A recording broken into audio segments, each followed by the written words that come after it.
এই ঘটনাটা আমাকে আসলে মেইলে পাঠিয়েছে হাসিব আহমেদ দুর্লভ নামে একজন। ও কানাডাতে থাকে এবং ওর ওখানকার লোকাল একটা ঘটনা ও আমাকে পাঠিয়েছে, যেটা হচ্ছে তো সেই শহরে একজন ভদ্রমহিলা বাস করতেন। তার নাম, ও অ্যাকচুয়ালি আমার কাছে এটা ছদ্মনাম ইউজ করেছে, বলছে ওনার নাম ক্যাথরিন। তো সে ম্যাজিকের সাথে ইনভলভ ছিল। ও যদিও লিখেছে এটা হোয়াইট ম্যাজিক, আর আমি একটু এটা ক্লারিফিকেশন দিতে চাই যে ম্যাজিকের মধ্যে কোনো ব্ল্যাক ম্যাজিক আর হোয়াইট ম্যাজিক নেই। Magic is magic, magic is black. তো আপনার তো ওই মহিলা ওখানে ম্যাজিক চর্চা করতেন এবং ওই মহিলা কার্ডের মাধ্যমে মানুষের ভাগ্য গণনা করতেন। তো একদিন রাতের কথা, ওই মহিলা বাসায় বসে আছেন, তো এই সময় তার সাথে দেখা করতে আসেন একজন ভদ্রলোক বললে ঠিক হবে না, মানে একজন লোক, বেশ উস্কো খুস্কো, মানে কাপড় চোপড় বেশ এলোমেলো টাইপের। সে আসে তার ভাগ্য গণনা করার জন্য তার ম্যাজিকের মাধ্যমে।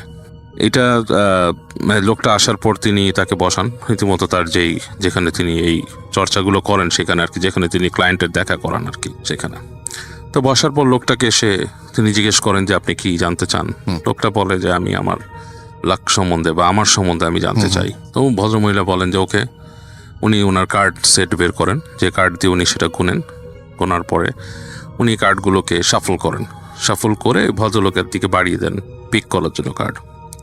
তো ভদ্রলোক যখন নাকি উনি কার্ডগুলো বাড়িয়ে দিয়েছে, না, ভদ্রলোককে শাফল করার জন্য না বাড়িয়ে দেন গুলোনার দিকে। তো ভদ্রলোকের দিকে যখন উনি কার্ডগুলো বাড়িয়ে দিয়েছেন, তখন নাকি ওনার সাথে ওই ভদ্রলোকের হাতের স্পর্শ লাগে। ওই স্পর্শে উনি বুঝতে পারেন উনি একটা ডার্ক ফিলিংস পান। এটা হচ্ছে যে মানে ফিলটা এরকম যে কোনো কিছু একটা অশুভ এই ভদ্রলোকের মধ্যে আছে, বা একটা সামথিং আনইউজুয়াল। তো উনি ছিলেন kind of like a psychic, বাইরে যেটাকে বলে সাইকি, যারা সাইকিক বল রিড করে অ্যান্ড স্টাফ লাইক দ্যাট। তো তাদের বিরুদ্ধে এই ধরনের ভিশন আসতো আর কি। তো উনি তখন চিন্তা করে লোকটা কি খারাপ, কোনো ধরনের মানে চোর ডাকাত, রেপিস্ট বা সামথিং লাইক দ্যাট, ক্রিমিনাল কিনা। তো এটা চিন্তা করে উনি একটু টেনশনে পড়েন। পরের মুহূর্তে উনি বাদ দেন, বলে আচ্ছা ঠিক আছে, লেটস ডু ইট। তো ভদ্রলোক শাফল করে কার্ড দেওয়ার পর উনি সেখান থেকে 8টা কার্ড বেছে নেন। তো হাসিবা আমাকে কার্ডগুলোর নাম বলেছিল, বাট আমি সেটা এখানে উল্লেখ করবো না, ঠিক আছে। তো 8টা কার্ড বেছে নেওয়ার পরে উনি একটা কার্ড করে লোকটার ভাগ্য বর্ণনা শুরু করেন। তো কার্ড রিড করতে যেয়ে দেখা যায় যে ভদ্রলোক তার জীবনে একটা সময় অর্থবিত্ত কামিয়েছিলেন এবং বেশ ভালো অর্থবিত্তের মালিক হয়েছিলেন এবং বেশ সচ্ছল ছিলেন, ধনী হয়েছিলেন। পরবর্তীতে তার বিভিন্ন বদভ্যাস, নেশা, জুয়া খেলার কারণে আস্তে আস্তে উনি সব হারান। প্রথম এই 7টা কার্ডে বিভিন্ন এইসব বর্ণনা উনি দেন তাকে, দেওয়ার পর বাকি থাকে হচ্ছে লাস্ট কার্ডটা। এই কার্ডটা যখন উনি দেখেন, তখন সে নাকি একটা রিডিং দেখতে পান যে অত্যন্ত কষ্টের মাধ্যমে সবকিছু শেষ হবে। তো এটা দেখে উনি নাকি ওই ভদ্রলোককে এইটা বলতে চান না রেজাল্টটা। এনিওয়েজ, এখানে আমি একটু বলে রাখি রাসেল ভাই, কারণ এই যেহেতু কাহিনীটা আমি বলছি, এখানে আমার নিজের বিশ্বাসটাও এখানে বলা উচিত। কার্ড রিডিং বা হোয়াটএভার, এটা দিয়ে কখনোই মানুষের ভবিষ্যৎ বলা যায় না। মানুষ কখনোই কারো ভবিষ্যৎ বলতে পারে না, কারণ ভাগ্য আল্লাহ ছাড়া কেউ জানাতে পারে না।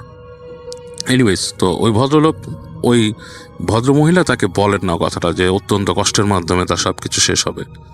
তো ভদ্রলোক বলে, কি তুমি কার্ডের বলছো না কেন, লাস্ট কার্ডে কি আছে? তো সে বলে, না, তুমি এটা না জানলেও চলবে, ইটস ওকে। সে ভদ্রলোক তাকে চাপাচাপি করে, না, you have to tell me. তো যখন তাকে অনেক চাপাচাপি করে, ভদ্রমহিলা তখন তাকে বলে যে তোমার লাস্ট কার্ডের ব্যাপারটা ছিল এরকম। তো এই কথা শোনার পর লোকটা হাসি শুরু করে, হাসি, খুব হাসে, হা হা করে হেসে লাস্টে সে বিলাপ বকা শুরু করে সে কপাল চাপড়াতে নিজের মতো ওনার বাসার থেকে বিদায় নেয়। ভদ্রমহিলা ওইটা বিদায় দেয় এবং সে খুব একটু অড ফিল করে যে কি আসলো, কি বললো, সেই একটা এরকম সময় যেতে থাকে। বাট ওনার মধ্যে একটা বাজে ফিলিংস কাজ করতে থাকে এটা নিয়ে। তো এর মধ্যে মাস 2 পরে কোনো এক পূর্ণিমার রাতে এই মহিলা তখন তো তার জাদু সাধনা করতো, ম্যাজিক সাধনা। তো সে কিছু শেকড় আর কি পোড়াতে তার বাসার বারান্দায় সব বাতি নিভিয়ে দিয়েছিল, সব সারা বাড়ি মোটামুটি অন্ধকার করে সে বাসার আঙিনায় এই আরক পুড়িয়ে একটা ধোঁয়া তৈরি করে সে আস্তে করে একটা চেয়ারে বসেন। এবং যারা এই ধরনের সাইকিক সাধনা করেন বা যারা উইচ যাদেরকে বলা হয়, তারা এই ধরনের সাধনা প্রায় করেন, পূর্ণিমার রাতে অনেকেই করেন এরা। তো উনি এই সাধনা করতে করতে উনি এইগুলো পুড়িয়ে উনি তার মতো সাধনা করছেন বসে বসে একটা চেয়ারে মন্ত্র পড়ছেন। এই সময় তার হঠাৎ করে মনে হয় যে তার বাগানের আশেপাশে যে দূরে যে ফেন্সের কাছে যে গাছগুলো, সেগুলোর মধ্যে কিছু একটা ঘুরে চলে যাচ্ছে ছায়ার মতো, এবং একটা শব্দটা এরকম কোনো গাড়ির ইঞ্জিন, যদি খুব ভারী engine like a truck or something, সেই ইঞ্জিন যদি কোনো কথা বলতে থাকে জাস্ট লাইক দ্যাট, এরকম। তো এবং একটা ভয়েসের মতো আসে সেই শব্দ থেকে যে তুই আমাকে কি করলি, এরকম টাইপের একটা।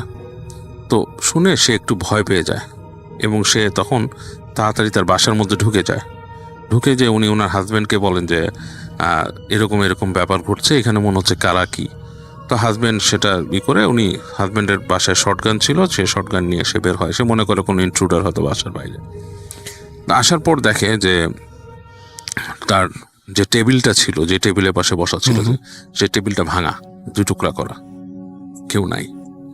তো সে তখন থতমত খায় এবং বাসায় ঢুকে যায়। তারা মনে করে কে বা কারা বা whatever, সে মানে ওইটা নিয়েই করে না। তো তারও কিছুদিন পরে একদিন উনি এরকম আবার বসে আছেন নিচে তার লিভিং রুমের পাশে। তো হঠাৎ করে তার অস্বস্তি লাগা শুরু করে। মনে হয় যে কি হচ্ছে, কেমন জানি একটা, মানে মনে হচ্ছে তৃতীয় কোনো কিছুর একটা উপস্থিতি এখানে আছে রুমের মধ্যে। কেউ তার দিকে তাকিয়ে আছে, তার পিঠের দিকে তাকিয়ে আছে। তো সে আস্তে আস্তে করে চোখ ফিরায়। যখন চোখ ফিরায় তখন তিনি দেখে যে ওনার পেছন দিকে অন্ধকার, এবং ওই অন্ধকারের মধ্যে 2টো চোখ জ্বলে আছে। এবং এটা দেখেও সে খুব ভয় পেয়ে সে মানে হাজবেন্ডকে ডাকে এবং দেখে সেখানে কেউ নাই। তো এইভাবে করে তার দ্বিতীয়বার ইনসিডেন্টটা হয়। এবং থার্ড ইনসিডেন্টটা হচ্ছে যে উনি ঘুমিয়েছিলেন। ঘুমিয়ে থেকে রাতের বেলা হঠাৎ করে উনি স্বপ্নে দেখেন যে উনি একটা জঙ্গলের মধ্যে দিয়ে যাচ্ছেন এবং পেছন ওনাকে কেউ ধাওয়া করছে। এবং একসময় উনি বুঝতে পারেন ওই যে সেই একজন লোককে উনি ভাগ্য তার লাক রিডিং করছিল, সেই লোকটা তাকে ধাওয়া করছে। এবং সেই জঙ্গলের মধ্যে দিয়ে উনি দৌড়াচ্ছেন। দৌড়াতে দেখতেছে যে ওই লোকটা এসে পড়তেছে কাছাকাছি। এক সময় তাকে ধরে ফেলে। ওকে যখন ধরে লোকটা, তখনই তিনি ফাইন্ড আউট করেন যে ওনাকে বোবায় ধরছে, লাইক স্লিপ প্যারালিসিস।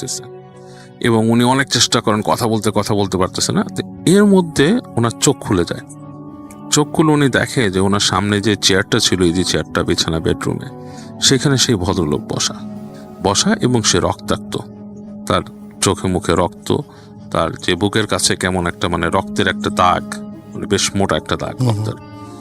এবং সে ওই চেয়ার থেকে উঠে দাঁড়ায়। তার কাছাকাছি যখন আসে তখন উনি চেষ্টা করে ওনার স্বামীকে ডাকার, সেটাও সে পারে না। এবং যখন লোকটা খুব কাছে আসে তখন তিনি জ্ঞান হারান।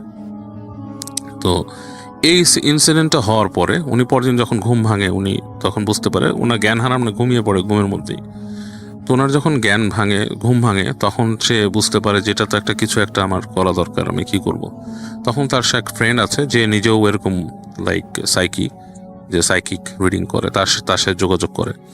এবং তার বান্ধবী তাকে পরামর্শ দেয় যে আসো আমরা ওইজি বোর্ড নিয়ে আমরা বসি। তার বান্ধবীর বুদ্ধিতে তিনি রাত্রেবেলা ওনারা এরকম একটা রাতে ওনারা দুইজনে ওইজি বোর্ড নিয়ে বসা। এবং বসার পরে ওনারা অনেকক্ষণ চেষ্টা করে। প্রথমে দেখছে কোনো রেসপন্স নাই। এবং অনেকক্ষণ পরে একটা দুর্বল রেসপন্স তারা পায়। এবং রেসপন্স পাওয়ার পরে ওরা চেষ্টা করে যে কার সাথে কথা বলতেছে। তো তখন দেখে মানে রেসপন্সটা এরকম আসে যে ওইখানে 25 বছরের বয়সী কোনো মেয়ের আত্মা আছে। এখানে আমি একটু ফুটনোট দিয়ে দিই রাসেল ভাই, ওইজি বোর্ডে কোনো আত্মা আসে না, যেটা আসে সেটা দুষ্ট জিন। ওনার বোর্ডের মধ্যে দেখে যে 25 বছর বয়সী একটা আত্মা আছে। সে বলে যে তার সাথে আরো 5টা মেয়ে আছে, ওখানে 5টা মেয়ের আত্মা আছে এবং আরেকটা এন্টিটি আছে। এবং সেই বলতেছে যে এটা এন্টিটিটা আসলে কোনো আত্মা না, যে এন্টিটিটা আছে সেটা একটা ডিমন, বা আমরা যদি বলি জিন, সে আছে। তো ওনারা ট্রাই করে যে আমি এই ডিমনটার সাথে কথা বলতে চাই। এবং আত্মা অনেক বার্গেনিং হয় তাদের মধ্যে।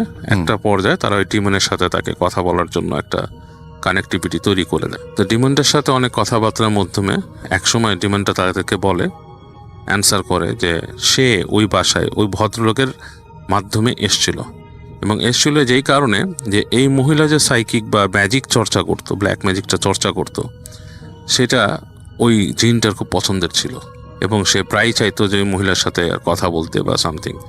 সো সে যেটা করে মানুষ হিসেবে ওই লোকের মাধ্যমে ওই বাসায় আসছিল, ঢুকছিল, এবং জিনটা তখনও তার বাসার বাইরে থেকে সবসময় তাকে ফলো করতো। ওই লোকের মাধ্যমে তার বাসায় ঢুকে ওই কথা হয়, এবং লোকটা ওই যে লোকটাকে যখন নাকি মহিলা লাস্ট কার্ডে রিডিং বলেছিল, তখন লোকটা নাকি তার বাসার থেকে বের হয়ে যায়, যেতে যেতে প্রায় 10-12 কিলোমিটার যাওয়ার পরে একটা রাস্তার পাশে ট্রান্স কানাডা হাইওয়ের কাছে সে অ্যাক্সিডেন্ট করে, একটা এসইউভির সাথে অ্যাক্সিডেন্ট করে মারা যায়। তো জিনটা ওখানে আর কিছুই করতে পারে না, জিনটা চলে যায়। বাট জিনটা ওই মহিলাকে ছেড়ে যেতে চায় না।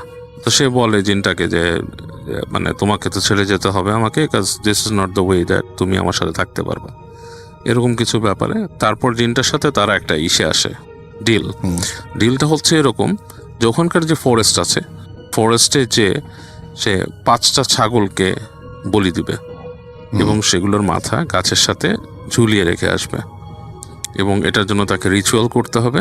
তো সেই মহিলা, এবং তাকে একা একাই করতে হবে। তো মহিলা সেখানে ওই ফরেস্টে যায় এরকম 5টা ছাগল নিয়ে, এবং সে নিচে ওগুলোকে বলি দিয়ে এবং ওই 5টার মাথা সে গাছের বিভিন্ন জায়গায় ঝুলিয়ে দিয়ে আসে এবং তার মতো রিচুয়াল প্ল্যান করে, এবং এইভাবেই সে নাকি জিনটার থেকে মুক্তি পায়। সো এইভাবে করে মহিলাটার এই কাহিনীটা সমাপ্তি হয়। এটা নাকি ওখানে অনেক পরিচিত ঘটনা আছে, অনেকে নাকি জানে, এবং ও আমাকে ওই কার্ডের সেটটা ছবি দিয়েছে। ও নাকি এই কার্ড সেটটা কিনেছে সামহাউ নিলামে বা সামথিংয়ে, এবং কার্ডের সেটটার ছবিও সে আমাকে দিয়েছে। জঙ্গলে সেটা করেছে, সেটারও সে ছবি, একটা ম্যাপ দিয়েছে আমাকে, গুগল ম্যাপ। এই ছিল স্টোরির।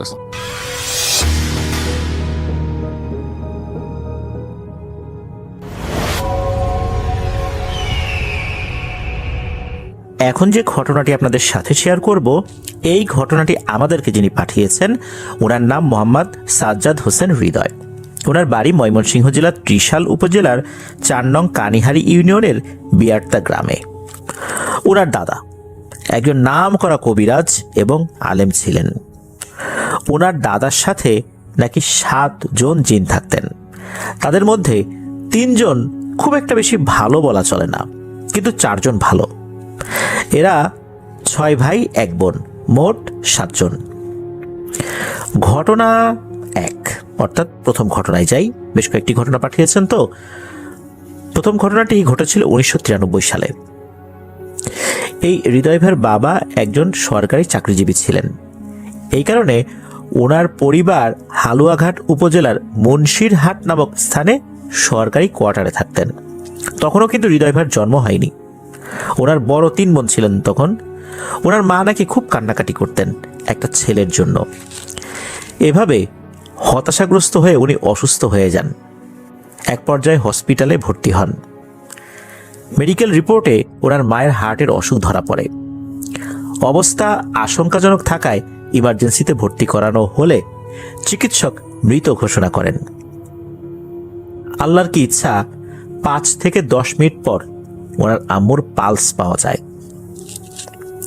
চিকিৎসক মৃত ঘোষণা করার পরও উনি আল্লাহর অশেষ রহমতে জীবিত হয়ে যান। কিছুদিন পরে উনি সুস্থ হয়ে আল্লাহর রহমতে বাসায়ও ফেরত আসেন। আল্লাহর কাছে একটা ছেলের জন্য খুব কান্নাকাটি করতে থাকেন, আল্লাহর কাছে দোয়া করেন। একদিন নাকি একজন অচেনা ফকির, দরবেশ গোছের একজন, সে এসে এই হৃদয় ভাইয়ের আম্মাকে জিজ্ঞেস করে, মা তুমি এত কান্নাকাটি করো কেন? তখন ওনার আম্মা জবাব দেন, একটা ছেলের আমার খুব ইচ্ছা। তখন নাকি তিনি বলেন যে মা তোমার মাথায় হাত দিয়ে আমি দোয়া করে দিলাম, তোমার একটা ছেলে হবে। তবে তুমি তো মা তোমার শরীরের অনেক ক্ষতি করে ফেলেছো চিন্তা করতে করতে। তুমি কতদিন বাঁচবে তা আমি বলতে পারি না, তবে শরীরের অনেক ক্ষতি হয়ে গেছে। এটা শোনার পর ওনার আম্মা বলেন, আমার একটা ছেলে দরকার, বেশি দিন বেঁচে থাকা আমার দরকার নাই। এরপর দরবেশ গোছের ওই লোক উনি দোয়া করে চলে যান। এই ঘটনার 3 থেকে 4 বছর পর 1997 সালে এই হৃদয় ভাইয়ের জন্ম হয়। অদ্ভুত এক ঘটনা। প্রথমত ওনার মা, যিনি মারা গিয়েছেন বলে ডাক্তার ধরে নিয়েছিলেন, এর কিছুক্ষণ পর আল্লাহর রহমতে উনি আবার জীবিত হয়ে যান, অর্থাৎ ওনার পালস ফেরত আসে। আর এই যে দরবেশ গোছের এই লোকটা কোত্থেকে এলো, কোথায় চলে গেল, দোয়া করে গেলেন, এটাও বলে দিয়ে গেলেন যে উনি হয়তো বা বেশি দিন আর বাঁচবেন না। এরপরের ঘটনায় আসি। তখন এই হৃদয় ভাইয়ের বয়স 1 কি 2 বছর। ওনার মেজো আপু ওনাকে কোলে করে বাইরে খেলতে গিয়েছিলেন। খেলা শেষে বাসায় ফেরার পর ওনার আম্মা এই খুঁজতে থাকেন এই হৃদয় ভাইকে। দেখেন যে সেই মেজো আপুর কোলে উনি নাই। সবাই তখন খোঁজাখুঁজি করে দেখে যে উনি বাসার পেছনে পুকুর পাড়ে সুপারি গাছের শেকড় ধরে ঝুলে আছেন। ওনার নিচে ছিল পানি, পড়ে গেলে নিশ্চিত মৃত্যু। আল্লাহ সুবহানাহু ওয়া তাআলা ওনাকে অলৌকিকভাবে বাঁচিয়ে দিয়েছিলেন। এত ছোট বাচ্চার পক্ষে কিন্তু কোনোভাবেই একটা শিকড় ধরে ঝুলে থাকা সম্ভব না। হতে পারে সেটা অতি অল্প সময়ের জন্য, কিন্তু এত ছোট বাচ্চা সে শিকড় ধরে এভাবে ঝুলে থাকবে, আর সে ওখানে গেলই বা কিভাবে? সে তো তার বোনের সাথে বাসায় ফেরত এসেছিল, হঠাৎ করে সে নাই। উনি তো আর বলতে পারেন না যে কিভাবে উনি গিয়েছিলেন, কারণ ওনার তো তখন আর ওই বোঝার মতো বয়স হয় নাই। 1-2 বছরের বাচ্চা, সে তো আর কিছু বলতে পারে না। এর পরের ঘটনায় আসি। তখন আর বয়স 4 বছর হবে হয়তো। ওনাদের বাসার সামনে একটা বড় মসজিদ ও বিশাল একটা পুকুর ছিল। একদিন ওনার ছোট আপু পুকুর পাড়ে ওনাকে নিয়ে খেলছিল। হঠাৎ করে উনি পুকুরে পড়ে যান, অর্থাৎ হৃদয় ভাই পুকুরে পড়ে যান। তবে আশ্চর্যের বিষয় হলো, পুকুরে পড়ে নাকি উনি চোখের পলকে মাঝখানে চলে যান। মানে পুকুরের মাঝখানে চলে গেছেন, পড়েছেন কিনারে কিন্তু মাঝখানে চলে গেছেন। ওনার ছোট আপু সেখানে সাঁতরিয়ে যান, কিন্তু কোনোভাবেই ওনাকে নিয়ে আসতে পারছিলেন না। তার কাছে মনে হলো কেউ এই হৃদয় ভাইকে কোলে করে পানিতে ভাসিয়ে রেখেছে। কোনোভাবেই আবার ওনার ছোট আপু তাকে তুলে নিয়ে আসতে পারছিলেন না। পরে অন্য 2 আপুকে ডাক দিলে তারাও চলে আসে সাঁতরে। এরপর 3 জন মিলে ওনাকে পানি থেকে তোলে। এইখানে একটা অদ্ভুত রহস্য রয়েছে, সেটা হচ্ছে এর পরদিন থেকেই নাকি হৃদয় ভাই দুর্দান্ত সাঁতারু হয়ে যান, অর্থাৎ উনি সাঁতার পারেন। এই ঘটনাটা ওই এলাকায় বেশ আলোড়ন সৃষ্টি করেছিল যে 4 বছরের একটা বাচ্চা এত সুন্দর সাঁতার কাটতে পারে, আর এত বড় একটা পুকুর এক প্রান্ত থেকে চোখের পলকে সাঁতরে উনি অপর প্রান্তে চলে যান। এবং অপর প্রান্তে যাওয়ার পর ওনার শরীরে কোনো ধরনের ক্লান্তি বোধ নাকি হয় না, উনি হাঁপিয়েও যান না। আর এত দ্রুত সাঁতার কাটা এটা কিন্তু খুব কঠিন ব্যাপার। এরপর থেকে প্রতি জুম্মার দিনে মুসল্লিরা এসে নাকি ওনাকে বলতো, বাবা তুমি একটু সাঁতার কাটো, আমরা সাঁতার দেখব, আর তোমাকে মজা খাওয়াবো, অর্থাৎ মিষ্টি মিঠাই এরকম কিছু খাওয়াবেন আর কি। উনি নাকি সেই মজা খাওয়ার লোভে সাঁতার কাটতেন। শুধু তাই না, যে যখনই বলতো তখনই পুকুরে নেমে সাঁতার কাটতেন, সেটা যে সময়ই হোক না কেন। প্রতিদিন পুকুরে দীর্ঘ সময় উনি সাঁতার কাটতেন। সাঁতার কাটতে ওনার কোনো কষ্ট হতো না, কোনো ক্লান্তি বোধ হতো না। হঠাৎ করে ওনার আম্মা আর মসজিদের ইমাম সাহেব, যাকে এই হৃদয় ভাই দাদা বলে ডাকতেন, ওনারা এই হৃদয় ভাইকে খুব কড়া করে নিষেধ করে দেন পুকুরে কোনোভাবেই নামা যাবে না, এবং কোনোভাবে তারা এই হৃদয় ভাইকে পুকুরে নামতেও দেন না। মসজিদের এই দাদা হৃদয় ভাইকে প্রচুর আদর করতেন। ওনার রুমে নিয়েই তাকে বিভিন্ন গল্প শোনাতেন, ফল খেতে দিতেন। উদ্দেশ্য হচ্ছে যে পুকুরে নামার কথা যেন ভুলে যান। দাদা রুমে নিয়ে গল্প করতেন, ফল টল খাইয়ে দিয়ে বিভিন্ন বিষয় বলে ভুলিয়ে দিতেন, যাতে করে পুকুরে নামার কথা এই হৃদয় ভাইয়ের মাথায় না আসে। বেশ কয়েকদিন পুকুরে নামতে তো দেয়া হলো না। একদিন হয় কি, এই হৃদয় ভাইয়ের দাদা ত্রিশাল থেকে ওনাদের বাসায় এসেছিলেন। তারপর দিন থেকে ওনাকে পুকুরে নামতে দেওয়া হলো। কেন এমন হলো? এই কয়েকদিন দেয়া হলো না, হঠাৎ করে এখন কেন দেয়া হলো? ওনার দাদা কিন্তু একজন আলেম ছিলেন। ওনাকে চিঠি লিখে বাসায় আনা হয়েছিল। তখন তো মোবাইল ফোনের এত ব্যবহার ছিল না, এজন্য চিঠি লিখে আনতে হয়েছিল। এক রাতে নাকি এই যে মসজিদের যিনি দাদা, উনি স্বপ্নে দেখেন পুকুর থেকে একটা অবয়ব। এই অবয়বটা কেমন? একটা ড্যাগের মতো, যার মধ্যে অনেক কিছু থাকে। এইরকম একটা জিনিস ওই দাদাকে বলছে, এই পুকুরে এক মায়ের এক ছেলেকে নিয়ে যাবে। উনি স্বপ্নে দেখেছেন। মূলত এর পর দিন থেকেই এই হৃদয় ভাইকে পুকুরে নামতে দেওয়া হয়নি। আর মসজিদের দাদা জানতেন যে এই সমস্যার সমাধান আল্লাহ চাহেন তো এই হৃদয় ভাইয়ের দাদা করতে পারেন। এই জন্যই মূলত চিঠি লিখে তাকে নিয়ে আসা হয়েছিল। আর এর মধ্যে হৃদয় ভাই যেন কোনোভাবেই পুকুরে নামতে না পারেন, কারণ হৃদয় ভাই কিন্তু ওনার মা বাবার একমাত্র ছেলে সন্তান ছিলেন। তো দাদা যেদিন আসলেন, ওই দিন মাঝ রাতে দাদা ওনার ভালো জিনদেরকে ডাকলেন, ওদেরকে পুকুর পাড়ে নিয়ে দাঁড়িয়ে গেলেন। জিনেরা সাথে রয়েছে 4 জন ভালো জিন। ওই সময় নাকি 5 কি 6টা ড্যাগ পুকুরে নামার জন্য আসছিল ঝনঝন শব্দ করে। ড্যাগগুলো মূলত নাকি নদীতে থাকতো, মাঝে মাঝে পুকুরে আসতো, রাতের আধারে কেউ যেন দেখতে না পায়। দাদা ড্যাগগুলোকে আটকে দিলেন। আটকে দেওয়ার পর ওই ড্যাগের ভিতর থেকে নাকি সালাম আসলো। দাদা সালামের জবাব দিলেন, আর ভেতর থেকে আওয়াজ আসলো, জনাব আমাদের পথ কেন আটকালেন? দাদা বললেন, তোমরা নাকি আমার নাতিকে নিতে চাও? তখন ওই ড্যাগগুলো থেকে উত্তর আসে, আপনার নাতি সময়ে অসময়ে এই পুকুরে সাঁতার কাটে, এতে করে আমাদের অনেক অসুবিধা হয়। এটা তো উচিত না, সবকিছুর একটা সময় থাকে। আপনার নাতি এই সময়টা বোঝে না, তাই মূলত আমরা এরকম পরিকল্পনা করেছি। এই কথা শোনার পর দাদা তো ওদেরকে ব্যাপক হুমকি দেন। হুমকি দেওয়ার পর ওরা বলে, ঠিক আছে, আমরা ওর কোনো ক্ষতি করব না, তবে ও যেন এভাবে সময় অসময়ে সাঁতার না কাটে। তো তাদের কাছ থেকে ওয়াদা নিলেন যে হৃদয় ভাই এভাবে আর সাঁতার কাটবেন না। পরের দিন দাদা চলে গেলেন। হৃদয় ভাই ওই দিন সকালবেলা, মানে যেদিন দাদা চলে গেলেন, সকালবেলা 10টা কি 11টার দিকে সকালবেলা আর কি পুকুরে নেমেছেন। পাশের বাসার এক আন্টি আরো বেশ কয়েকজন ওনার সাথে ছিলেন। হৃদয় ভাই তো ছোট মানুষ একদম। ওই পুকুরে ওই দিন কিন্তু ওনাকে কেউ নামতে বাধা দেয়নি। এই কয়েকদিন তো তাকে নামতে বাধা দেওয়া হয়েছিল। হৃদয় ভাই আর ওই আন্টি সাঁতার কাটতে কাটতে পুকুরের প্রায় মাঝখানে চলে গিয়েছিলেন। হঠাৎ করে হৃদয় ভাই উনি দেখলেন যে ওই আন্টিকে কে যেন নিচ থেকে হ্যাঁচকা টানে পুকুরের নিচে নিয়ে গেল। উনি তো দ্রুত সাঁতার কাটতে শুরু করলেন, এক পাড়ে আসা শুরু করলেন আর কি, চিৎকার দিচ্ছেন যে এই আন্টিরে পানিতে নিয়ে গেছে, আন্টিরে পানিতে নিয়ে গেছে। আশেপাশে সবাই এসে জড়ো হয়। ওই সময় মসজিদের দাদাও চলে আসেন, এসে বলেন ওকে মনে হচ্ছে ওই ড্যাগে নিয়ে গেছে। দাদা তখন বলেন যে হৃদয়কে নেওয়ার কথা ছিল কিন্তু পারে নাই, যেহেতু হৃদয়ের দাদার কাছে ওরা ওয়াদা করেছে। আর এই মেয়েটাকে নিয়ে গেছে কারণ এই মেয়েটা তার মা বাবার একমাত্র কন্যা সন্তান, অন্য কেউ নাই, ভাইও নাই, বোনও নাই। এই কারণে হয়তো ওকে নিয়ে গেছে। মসজিদের ওই দাদা উনিও দুর্দান্ত কিছু রুকিয়া জানতেন। উনি কিছু তেলাওয়াত করে পানিতে ক্রমাগত ফু দিতে থাকেন। আল্লাহর কি ইচ্ছা, হঠাৎ করেই ওই আন্টি মনে হলো পানির নিচ থেকে হুশ করে ভেসে উঠেছে, একদম সুস্থ জীবিত অবস্থায়।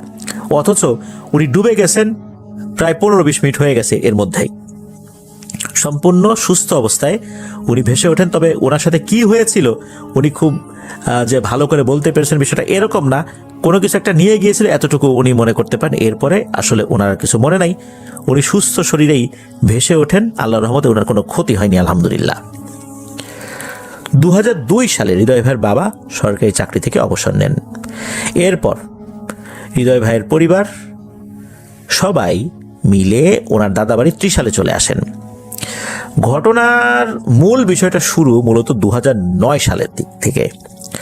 এদিকে উনি বেশ কিছুটা বড় হয়ে গেছেন। হৃদয় ভাইয়ের বাবা মা, দাদা দাদু আর বোনদের কাছ থেকে ছোটবেলার যে সমস্ত ছোট ছোট ঘটনাগুলো আছে সেগুলো তো শুনেছেন, কি কি হয়েছিল। তখন তো এত কিছু বুঝতেন না। এখনো ওনারা কিন্তু জয়েন্ট ফ্যামিলি অর্থাৎ একসাথে ওনারা থাকেন। ওনার বাবারা 5 ভাই 2 বোন, অর্থাৎ ওনার 2 ফুপু রয়েছেন এবং 4 জন চাচা রয়েছেন। ওনার বাবা সবার বড়, একই বাড়িতে থাকেন। আর ওনার অন্য যে চাচারা, ওই চাচারা কিন্তু সরকারি বা বেসরকারি ওনারা বিভিন্ন ধরনের প্রফেশনে রয়েছেন, তারা দূরে চাকরি করেন, তো এই জন্য তারা বাইরে থাকেন। 2009 সালের 3রা জানুয়ারি ওনার আম্মা মারা যান। ওনার আম্মার জন্য আমাদেরকে দোয়া করতে বলেছেন। আল্লাহ তাআলা ওনার ভুল ত্রুটি ক্ষমা করে জান্নাতুল ফেরদৌসের মেহমান হিসেবে কবুল করুন। ওনার মা মারা যাওয়ার 6 থেকে 7 মাস পর ওনার বাবাকে একরকম জোর করেই নাকি আর একটা বিয়ে করানো হয়। তখন এই হৃদয় ভাই আর ওনার দাদি আলাদা একটা ঘরে, একটা মাটির ঘরে ঘুমাতেন আর কি। ওনার আব্বা বোন তারা অবশ্য আলাদা আলাদা তাদের জন্য জায়গা ছিল আর কি, ঘর ছিল। হৃদয় ভাই তখন ক্লাস 8-এ পড়েন, সব কিছুই বুঝতে পারেন। দাদাকে ভালো জিনে ভর করলে কোরআন তেলাওয়াত করতেন, আর খারাপ জিনে ভর করলে নাকি রুম থেকে বের করে নিয়ে কোনো গাছের উপরে তুলে ফেলতো। হৃদয় ভাই ভয় পেতেন না, ভালোই লাগতো, তবে এই খারাপ জিন ভর করলে কিছুটা ভয় পেতেন। আর এসব দেখতে দেখতে তো অনেকটা অভ্যস্তই হয়ে গিয়েছিলেন। খারাপ জিন ভর করলে ওনারাও বুঝতে পারতেন। তখন নাকি দাদার রুমের দরজা বাইরে থেকে বন্ধ করে দিতেন, যাতে করে দাদাকে ওরা নিয়ে গিয়ে গাছের উপর তুলে ফেলতে না পারে। ভালো জিনেরা ভর করলে জিনেদের সাথে কথাবার্তা বলতেন, এমনকি ওরা নাকি মিষ্টিও দিত, সেগুলো হৃদয় ভাই খেতেন। দাদা দাদু হৃদয় ভাইয়ের কাছে ভীষণ প্রিয় ছিলেন। এভাবে আরও প্রায় বছরখানেক কেটে যায়। মায়ের কষ্টটা দাদা দাদু বুঝতে দিতেন না। সাল 2010, দাদা হালকা অসুস্থ হয়ে পড়লেন। দাদার রুমে তখন হৃদয় ভাই থাকতে শুরু করলেন, আর দাদাকে ওনার রুম দিলেন। 2010 সালের 14 ফেব্রুয়ারি শুক্রবার রাত 9:48 উনি দাদার রুমে পড়ছিলেন। হঠাৎ করে দাদা ডাক দিলেন, দাদার কাছে গেলেন। দাদা হৃদয় ভাইকে বললেন যে, হৃদয় আমি মারা যাব, তুই সাবধানে থাকিস। তখন উনি দাদাকে বললেন, দাদা এই সমস্ত কথা বলো না, ইনশাল্লাহ তোমার কিছুই হবে না। এই বলে হৃদয় ভাই ওখান থেকে চলে আসলেন। ঠিক 2 মিনিট পর 9:50 এরকম বাজে দাদা মারা যান। তবে দাদার মৃত্যুটা নাকি খুবই সুন্দর ছিল। উনি মৃত্যুর আগে কয়েক মিনিট যেই সময়টা পেয়েছিলেন, উনি নাকি হাসি মুখে কালেমা পড়তে পড়তে মারা গিয়েছিলেন। আর উনি যখন মারা যান তখন হৃদয় ভাইয়ের বাবার কোলেই ওনার দাদা শুয়েছিলেন। ওই অবস্থাতেই কিন্তু হৃদয় ভাইকে ডেকেছিলেন। উনি অল্প একটু কথা বলে আবার বাইরে চলে এসেছিলেন আর কি। এর মধ্যেই কালেমা পড়তে পড়তে ওনার দাদার ইন্তেকাল হয়ে যায়। দাদার মৃত্যুর পর দাদার সব ধরনের জিনিস হৃদয় ভাই ব্যবহার করতেন। 2010-এর মাঝামাঝি মাঝরাতে কে যেন হৃদয় ভাইকে ডাকতো। উনি যে জায়গায় ঘুমাতেন ঠিক সেই সোজা বরাবর চালের উপরে মনে হতো রাতের বেলা একটা পাখি হাঁটাচলা করে। টিনের চালের উপর যদি পাখি হাঁটাচলা করে তখন কিন্তু পাখির নখের আঁচড়ে চালের উপর কিচকিচ কিচকিচ শব্দ হয়। এটা বোঝা যায় যে একটা পাখি ওখানে নড়াচড়া করছে। উনি এটা বুঝতে পারতেন। উনি অবশ্য তখনও এই বিষয়গুলো যে ওনার বিপদের কারণ হবে বা হতে পারে এসব বিষয় ভাবেন নাই। উনি মাঝে মাঝেই ঘুমের ভেতরে দুঃস্বপ্ন দেখতেন। মাঝে মাঝে রাতের বেলা কেউ ওনাকে ডাকতো, মাঝে মাঝে বাইরেও যেতেন, গিয়ে দেখতেন কেউ নাই। এদিকে আস্তে আস্তে উনি শুকিয়ে যেতে শুরু করলেন। পড়াশোনাও খুব একটা করতে পারতেন না, মাথা ঘুরে মাঝে মাঝে পড়ে যেতেন। শীতের মাঝেও নাকি ওনার মাথায় পানি ঢালা লাগতো। ডাক্তার কোনো রোগী ধরতে পারতো না। এইভাবেই কেটে যায় 2010 সাল। ওনার ছোট কাকা ওনাকে একজন ভালো ডাক্তারের কাছে নিয়ে যান। ডাক্তার বলেন যে এই হৃদয় ভাইকে বাড়ির বাইরে রাখতে, ওই পরিবেশটা ওনার জন্য আসলে ওইভাবে মানানসই হচ্ছে না। ওনার মায়ের মৃত্যু, দাদার মৃত্যু, এরপর লেখাপড়া, জিনিসগুলো ওনার উপর একটা বিরূপ প্রভাব ফেলছে। এই জন্য হয়তোবা উনি ফ্রাস্ট্রেশনে চলে গেছেন, অর্থাৎ হতাশাগ্রস্ত হয়ে গেছেন, বিষণ্ণতায় চলে গেছেন। এই জন্য তাকে বাইরে রেখে লেখাপড়া করালে এই বিষয়ের সমাধান হতে পারে। 2011 সালে আহমদাবাদ উচ্চ বিদ্যালয়ে উনি তখন পড়তেন, ফার্স্ট বয়, ক্লাস 10-এ। পরিবারের সিদ্ধান্তে উনি ময়মনসিংহ শহরের প্রোগ্রেসিভ কোচিংয়ে ভর্তি হন। ওনার সাথে স্কুলের সেকেন্ড বয় ওনার বন্ধু পল্লব কুমারও ভর্তি হয় আর কি। তো দুই বন্ধু ভাটিকা শহর আলিয়া মাদ্রাসা রোডে একটা বাসায় ভাড়া থাকতেন। ওনাদের কোচিং ছিল নতুন বাজার, যেটা অনেকটাই দূরে। বাড়ি থেকে আসার পর উনি এখন অনেকটাই সুস্থ। এভাবে কেটে যায় 7 থেকে 8 মাস। চলে আসলো ডিসেম্বর মাস 2011 সালের। ওরা দুই বন্ধু বাড়িতে যাবেন। পকেটে বেশি টাকাও নাই যে বাই রোডে যাবেন। তাই ভাবলেন রাতের ট্রেনে বাড়িতে যাবেন। পরে হয় যে এর বাড়িতে না হয় অর্থাৎ ওই পল্লব কুমারের বাড়িতে, না হলে এই হৃদয় ভাইদের বাড়িতে দুজন মিলে রাত কাটিয়ে দেবেন, যেটা সুবিধা হয় আর কি। তো যেভাবে সেই কাজ, ওনারা রেল লাইন ধরে হেঁটে হেঁটে রাত 8টায় ময়মনসিংহ রেলওয়ে স্টেশনে গিয়েছেন। রাত 10টা একটা ট্রেন ছিল, সেটা ওনাদের আহমদবাড়ি স্টেশনে থামতো আর কি। তো স্টেশন মাস্টারকে ওনারা জিজ্ঞেস করলেন ট্রেন কখন আসবে। তখন উনি বললেন যে ট্রেনটা লেট হয়েছে, রাত 2টার দিকে আসবে। ওনারা তো ভয় পেলেন, এত রাতে বাড়িতে যাব। পরে দুজন মিলে পরামর্শ করলেন যে ট্রেন যে আসবে তো স্টেশনে তো থামবেই, তা রাত হলে আর সমস্যা কি। ওই সময় 4টা কলা কিনে প্ল্যাটফর্মে বসে রইলেন। ট্রেন আসলো রাত 2:20-এর দিকে। ট্রেনে উঠলেন, ট্রেন ছাড়লো রাত 2:40-এ। 10 মিনিট ওয়েট করেছিল ট্রেনটা ওই স্টেশনে। তো ট্রেনের যিনি টিটি, উনি যখন আসেন জিজ্ঞেস করে তোমাদের টিকিট কোথায়, কোথায় যাবা? তখন ওনারা বললেন যে আমরা আহমদবাড়ি স্টেশনে যাব, আমরা স্টুডেন্ট তাই টিকিট কাটিনি।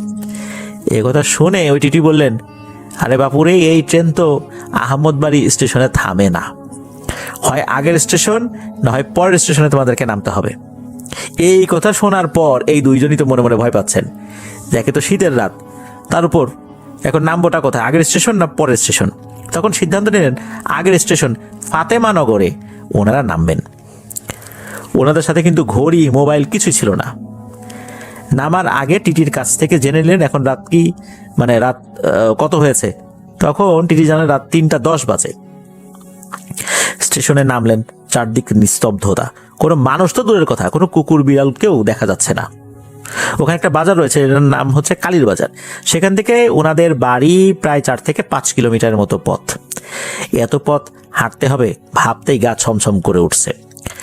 স্টেশন থেকে ওনাদের বাড়ি যাওয়ার মাঝে একটা মোড় পড়ে, তার নাম হচ্ছে বারুইগাঁও।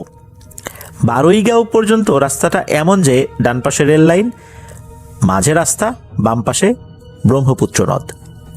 তো বন্ধু পল্লব কুমার সে বলল, বাজার একটা মন্দির আছে তো রাস্তার পাশেই তো, আমি যেহেতু হিন্দু ওদিকে যাওয়ার সময় মন্দির একটু প্রণাম করে যাব, এরপর হাঁটা ধরবো। উনি বললেন ঠিক আছে করিস। তো মেইন রোড দিয়েই তো ওনারা যাবেন, মন্দির পর্যন্ত রেল লাইন দিয়ে হাঁটবেন, মন্দির পার হয়ে পরে মেইন রোডে উঠবেন আর কি।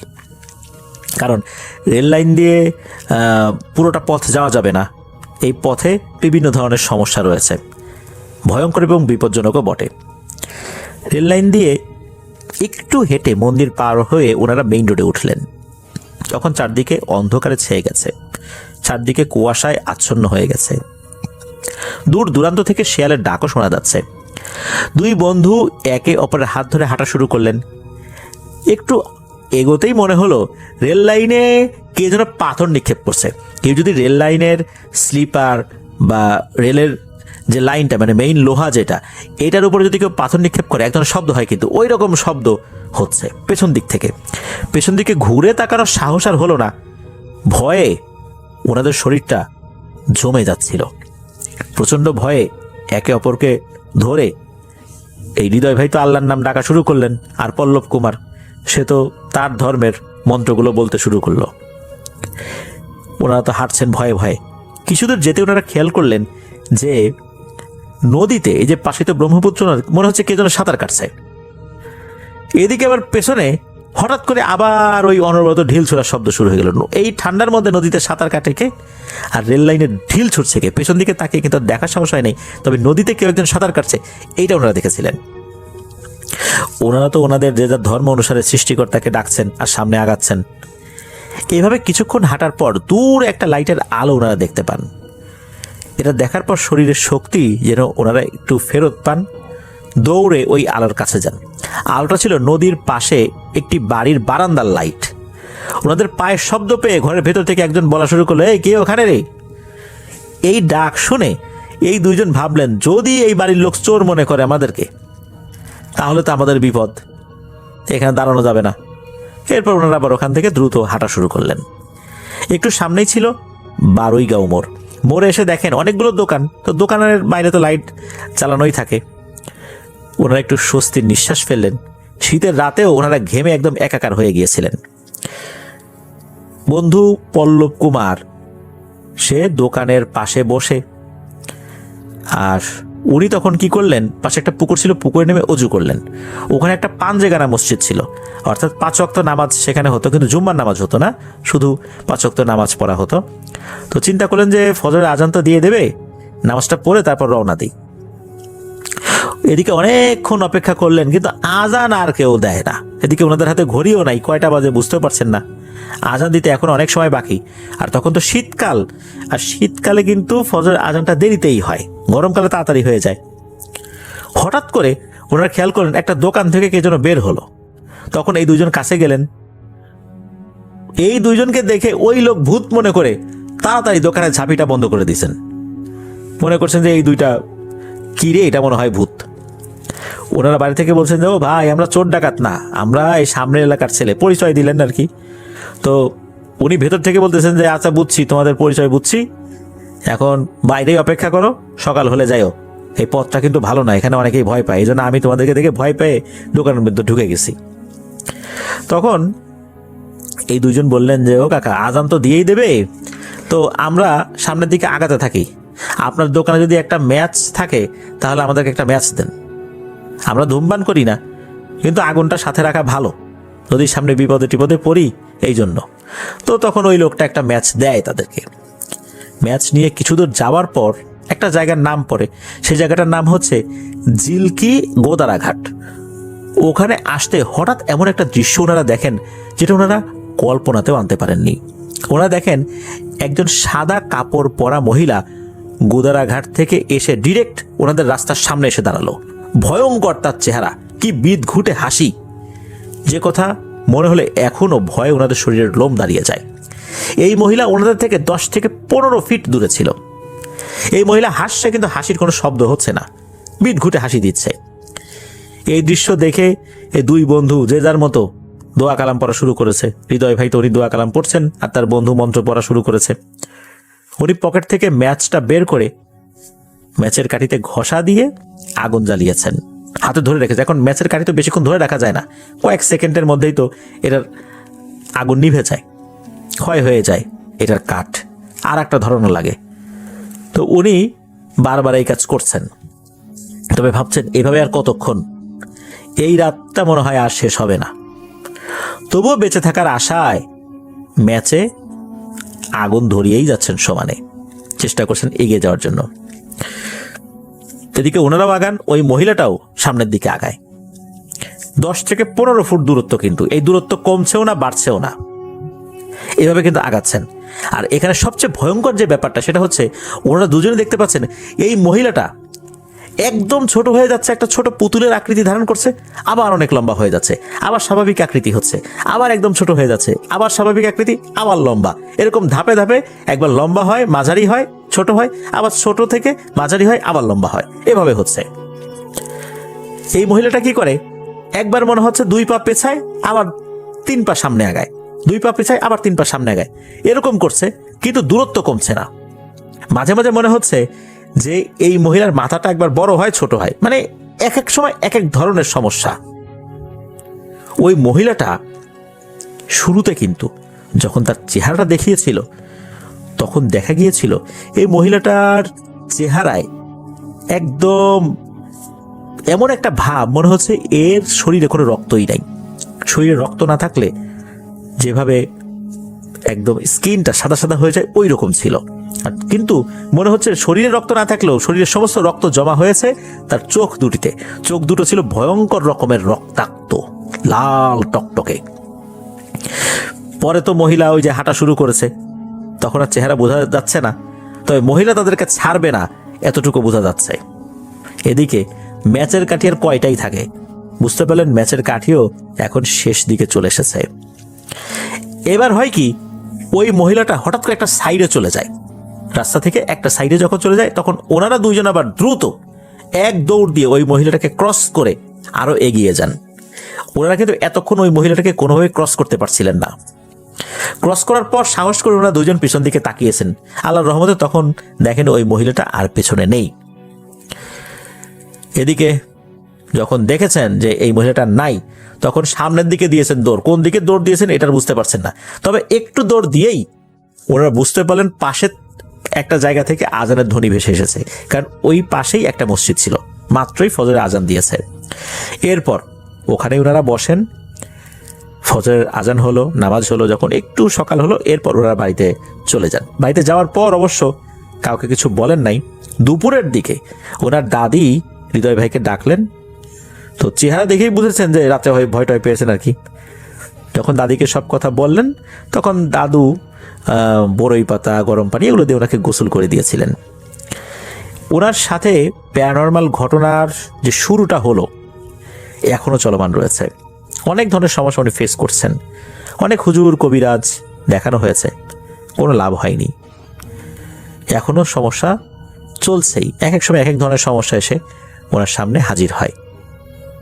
এই সমস্যাগুলোতে যারা পড়েন তারাই বুঝতে পারেন এগুলো কতটা ভয়ঙ্কর আর কতটা যন্ত্রণাদায়ক। যাদের সাথে এই সমস্যা শুরু হয় তারা জানেন যে কি নরক যন্ত্রণা ভোগ করতে হয়। আমরা কেউ চাই না কারোর সাথে এই ধরনের সমস্যা চলতে থাক বা শুরু হোক। আল্লাহ আমাদেরকে হেফাজত করুন।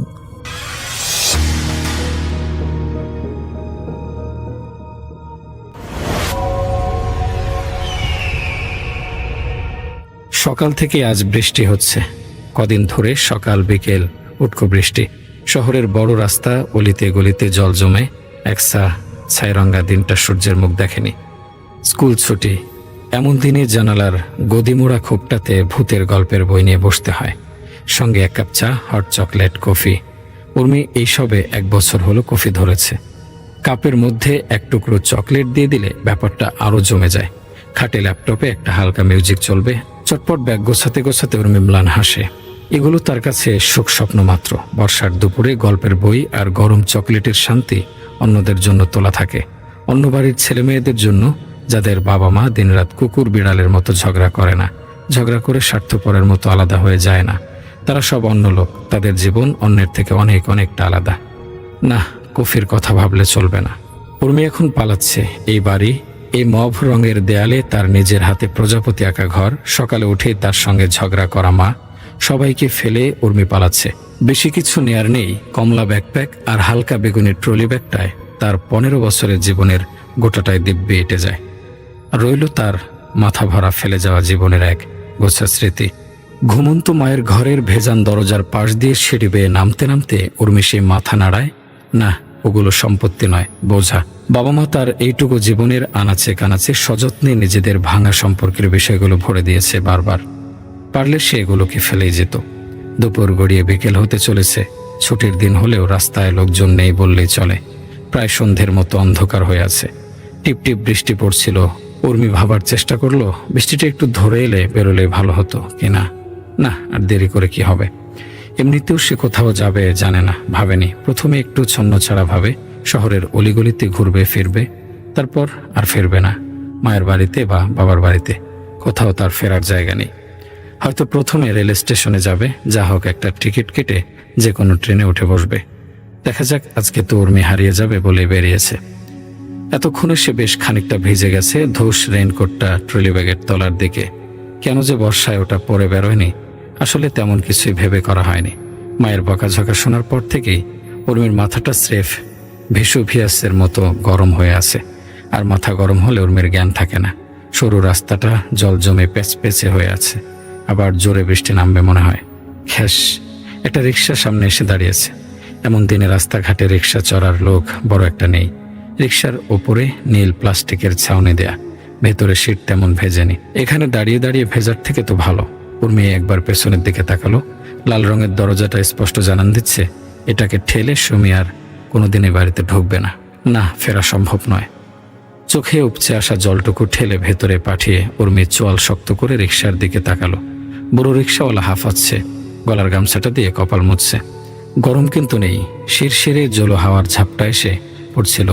উর্মি একটু কেঁপে বলল, কমলাপুর বাস স্টপে যাব, কত ভাড়া? 10 টাকা। রিক্সাওয়ালা অভ্যস্ত নির্বিকার গলায় বলে সামনের দিকে ঘুরে বসলো। প্যাডেলে পা প্রস্তুত। উর্মি উঠলেই রিক্সা চলবে। উর্মির পকেটে এখন ঠিক একটাই নোট আছে, সেখানা 10 টাকার। স্বস্তির নিঃশ্বাস ফেলে উর্মি রিক্সায় উঠে বসলো। একা একা তো বটেই, বাবা মায়ের সঙ্গেও রিক্সায় সে শেষ কবে চড়েছে মনে করতে পারে না। আদব কায়দা একদম রোজকার রিক্সা চড়িয়েদের মতোই হয়েছে বোধহয়। উর্মির নিজেকে বেশ স্বাধীন স্বাধীন মনে হচ্ছিল। লোকটা দম খাটিয়ে প্যাডেলে চাপ দিতেই রিক্সা গড়াতে শুরু করেছে। বৃষ্টি আবার জোরে নামলো। উর্মি ব্যাগটাকে আরেকটু গায়ের কাছে টেনে নিয়ে নিজেকে আড়াল করে। আগাগোড়া প্লাস্টিকের ছাউনিতে মোড়া হলেও ঝোড়ো হাওয়ায় জলের ছাট এসে সর্বাঙ্গ ভিজিয়ে দিচ্ছে। কমলাপুর বাস স্টপ দূরে আছে। রাস্তায় এক গোড়ালি জল জমে পৌঁছতে বেশ খানিকটা সময় লাগবে। আচ্ছা, 10 টাকাটা বড্ড কম ভাড়া না? আনকোরা হলেও এতক্ষণে উর্মির কেমন কেমন ঠেকে। ছাউনির ভেতর থেকে প্লাস্টিকের ওপর অবিরাম বৃষ্টির শব্দ। রিক্সা নড়বড় করতে করতে চলছে। খানাখন্দে পড়ে লাফিয়ে উঠলে বাঁশের ভেজা হাতল ধরে সামলাতে হচ্ছিল। এদিকে বাইরে কিচ্ছু দেখা যাচ্ছে না। রিক্সা চলছে তো চলছে। উর্মির খটকা লাগে, কোন রাস্তা দিয়ে যাচ্ছে তারা। আর কতক্ষণ চাচা? দেনামোনা করে বলে ফেলছে সে। প্রশ্নটা বোকা বোকা হলেও কিছু করার নেই। তাড়াহুড়োয় ফোনটাকে ব্যাগের কোথায় রেখেছে মনে পড়ছে না। হাতে ঘড়িও নেই। এতক্ষণে কমলাপুর এসে পড়ার কথা। রিক্সাওয়ালা প্যাডেল থামায়নি। এক হাতে কপালের ঘাম মুছতে মুছতে পেছনের দিকে মুখ ফিরিয়ে বলল, এই তো আপা, চলে এলো আর একটু রাস্তা। এটা আবার কোন জায়গা? মায়ের সঙ্গে নতুন পাড়ায় আসার পর থেকে উর্মিদের গাড়ি বোধ হয় শুধু বড় রাস্তা দিয়ে চলেছে। জানালা দিয়ে মুখ বাড়িয়ে রাস্তাঘাট চেনার চেষ্টা করলে নামগুলো অন্তত একটু চেনা চেনা ঠেকত। উর্মিরই বা কি দোষ? এখানে শুধু গলি আর গলি। এত ছোট গলি দিয়ে অত বড় গাড়ি চলে? মনে সাহস এনে উর্মি খড়া গলায় বলে, এখান দিয়ে এলে কেন? কমলাপুর তো সোজা রাস্তা। সোজা না বাঁকা সে কথা উর্মি সত্যিকারের না জানলেও রিক্সাওয়ালা বিশ্বাস করেছে বলে মনে হলো। লোকটা প্যাডেল থামিয়ে অসহায় গলায় বলছে, ওদিকের রাস্তাঘাট সব কাটা আপা, পাইপ বসাচ্ছে। আবার বৃষ্টি হয়ে একটু হাঁটু পানি কাদা। ওদিকে গাড়ি নিয়ে গেলে চাকা বসে যাবে। সোজা রাস্তায় চলো, না হলে কিন্তু আমি এক্ষুনি নেমে যাব। উর্মি তবু ধমকে বলল, ভয়ের কিছু নেই তবুও। সোজাই যাচ্ছি গো আপা। বড় রিক্সাওয়ালা প্রায় কেঁদে ফেলে আর কি। এই জায়গা থেকে বেরিয়ে তারপর কমলাপুর বেশি ভাড়া নেবে না, ওই 10 টাকায় দিও। লোকটার হাবভাব দেখে উর্মি আশ্বস্ত হয়। তার কথা শুনে লোকটা ভয় পেয়েছে। উর্মির মেজাজটা একটু ভালো হয়ে যায়, বা কোথাও তো তার কথার একটু হলেও ধারভার আছে। একদিকের প্লাস্টিকের পর্দা তুলে বাইরেটা দেখার চেষ্টা করলো সে। কেমন সব শ্যাওলা ধরা পুরনো পুরনো দেখতে পারি। বৃষ্টিতে ভেজে আরো ময়লা দেখাচ্ছে। রাস্তায় নোংরা জমা জল। মানুষজনের দেখা নেই সরু সরু গলির মাথায়। সন্ধ্যের আকাশ। অথচ ঘড়ির হিসেবে এখনো দুপুরও পেরোয়নি বলেই বোধহয় একটাও স্ট্রিট ল্যাম্প জ্বলেনি। উর্মি একটা দীর্ঘশ্বাস ছাড়ে। কোথায় কখন পৌঁছবে কিচ্ছু জানা নেই। তবু আজকে তার এক ফোঁটাও ভয় করছে না। প্রচন্ড দুঃখে থাকলে বোধহয় মানুষের ভয়গুলো সব লুকিয়ে পড়ে। এদিকে বুড়ো রিক্সাওয়ালা সুযোগ পেয়ে বক বক করতে শুরু করেছে, তাড়াতাড়ি যাচ্ছি আপা, এই সময়টা একদম ভালো নয় জানো তো। একবার ছাউনির ফাঁক দিয়ে আকাশের দিকে তাকিয়ে ফের বলছে, এরকম সঞ্চে লাগা দুপুরবেলা একদম ভালো নয়। কেন চাচা? উর্মি গম্ভীর স্বরে শুধোয়, সে আমাদের গ্রামের গল্প, শুনলে তুমি ভয় পাবে না তো আপা? রিক্সাওয়ালার কণ্ঠস্বরে দোলা চলে টের পেয়ে আপা মনে মনে হাসে। ভয়? যার নিজের বাবা মা তাকে ভালোবাসে না, তার আবার কিসের ভয়? তার তো পৃথিবীর সব বাঁধন কেটে গেছে। না আপা হাতলে মাথা ঠেকায়, গল্পটা বলো। আমাদের গ্রামে এক মেয়ে ছিল, যেন তার মেয়ে না বলে বউ বলাই ভালো অবশ্যই। বুড়ো চেপে রিক্সা টানতে টানতে বেশ আয়েশ করে শুরু করলো। কারোর কথা শুনতো না। গা গ্রামে হরেক রকম নিয়ম থাকে। সন্ধেবেলা চুল খুলে বেরোবে না। আশাতে রাত্রির বেলা একা পথ হাঁটতে মানা করে বুড়ো মানুষেরা। আমাদের গ্রামেও বলতো, সন্ধে লাগা দুপুরে একা একা খালি জায়গায় যেতে নেই, গেলেও আনমনে হাঁটতে নেই, তাতে নাকি ঘুরন ঘোলাপালা লেগে যায়। গ্রামে সবাই মানত এমন দুপুরে কেউ বের হতো না। কি নামে? উর্মি বেশ মন দিয়ে শুনছিল। লোকটা বেশ গল্প বলে। ঘুরন গোয়াপা, ওই নদীর জলে যেমন ঘুরন লাগে না, জলের পনা ময়লা সব গোল গোল ঘুরতে থাকে, কেউ কাছে গেলেই সাত করে টেনে নেয় অমন। তাল দিতে সবাই মানত এমন আধার লাগা দুপুরে হেথা হেথা ঘুরন নামে। তবে সে ঘুরন চোখে দেখা যায় না। মনের ভুলে তার কাছ দিয়ে গেলেই মানুষটার আশেপাশে লেগে যায়, জড়িয়ে মরিয়ে তার সব কিছু ঘুলিয়ে দেয়। সে থেকে মানুষটা আর বেরোতে পারে না। সবে মানত, খালি ওই বউটা মানত না। তেমনি ভেক্ষেয়ালি ছিল। গোটা দিন কি সব হাবিজাবি ভাবত, কাজ করতে গিয়ে খালি কাজে ভুল হতো। তারপর কি হলো? উর্মি গালে হাত দিয়ে বলে, রিক্সা চলছে টিকির টিকির।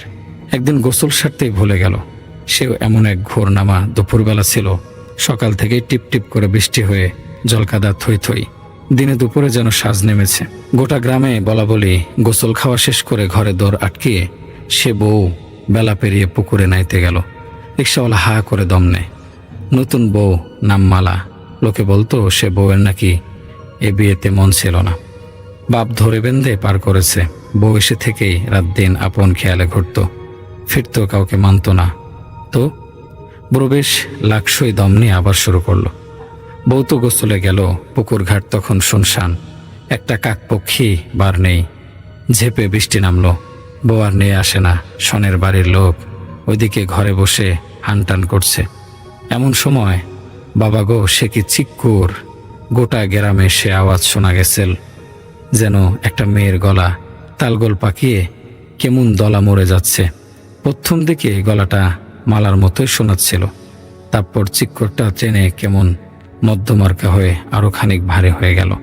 মানুষের গলা বলে চেনা যাচ্ছিল না। কি সাংঘাতিক! উর্মি প্রবল উৎসাহে বলে, এমন দুপুরে হাতে গরম ভূতের গল্প শুনে মনে শ্যাওলার মতো লেগে থাকা কষ্টটা কেমন আলগা হয়ে আসছে। বেশ তো। হ্যাঁ গো আপা, সে ডাক যে শুনেছে সেই জানে। রিক্সাওয়ালা হাঁপাচ্ছিল, আমিও শুনেছি।